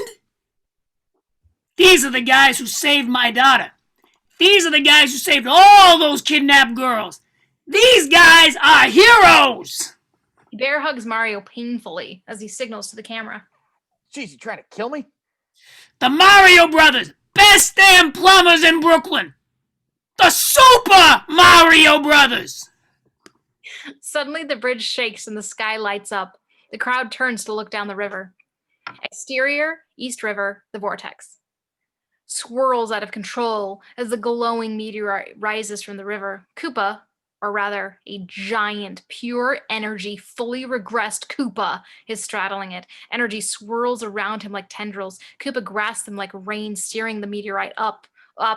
Crowd stares blankly. Koopa points to the bridge. Energy bolts from his hands. The bridge shakes violently, buckling cables snapping. Mario! Exterior, Brooklyn Bridge, night. Mario walks to the edge entranced. The stone in his pocket is glowing. He takes it out. A crackling beam of energy shoots out and surrounds the meteorite. It's like he's got Koopa on a tether. Mario smiles. A flick of his wrist sends him careening wildly, but it's hard to hold on to the stone. He lets it go. The stone slingshots toward Koopa and smashes into the flying meteorite. An explosion of the dimensional energy whites out the screen. Then, a clear night sky. A star twinkles. The crowd rises to its feet cautiously. Eddie helps Mario back to the ambulance. A video cameraman shakily lowers his camera. A reporter turns to him. Tell me you got that. The cameraman nods.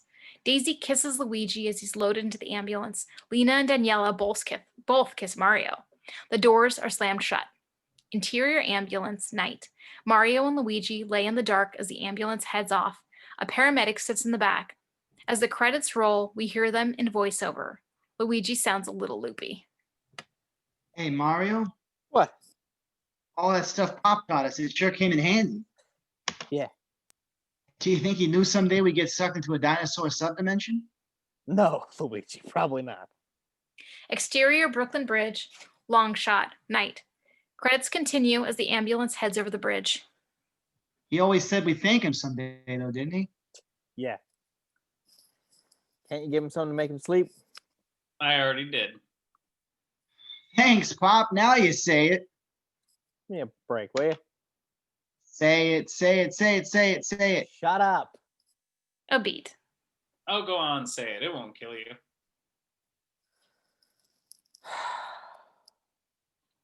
Thanks, Pop. Cut to black. My sons. And that is the Super Mario Brothers, apparently. We will see y'all at the next reading.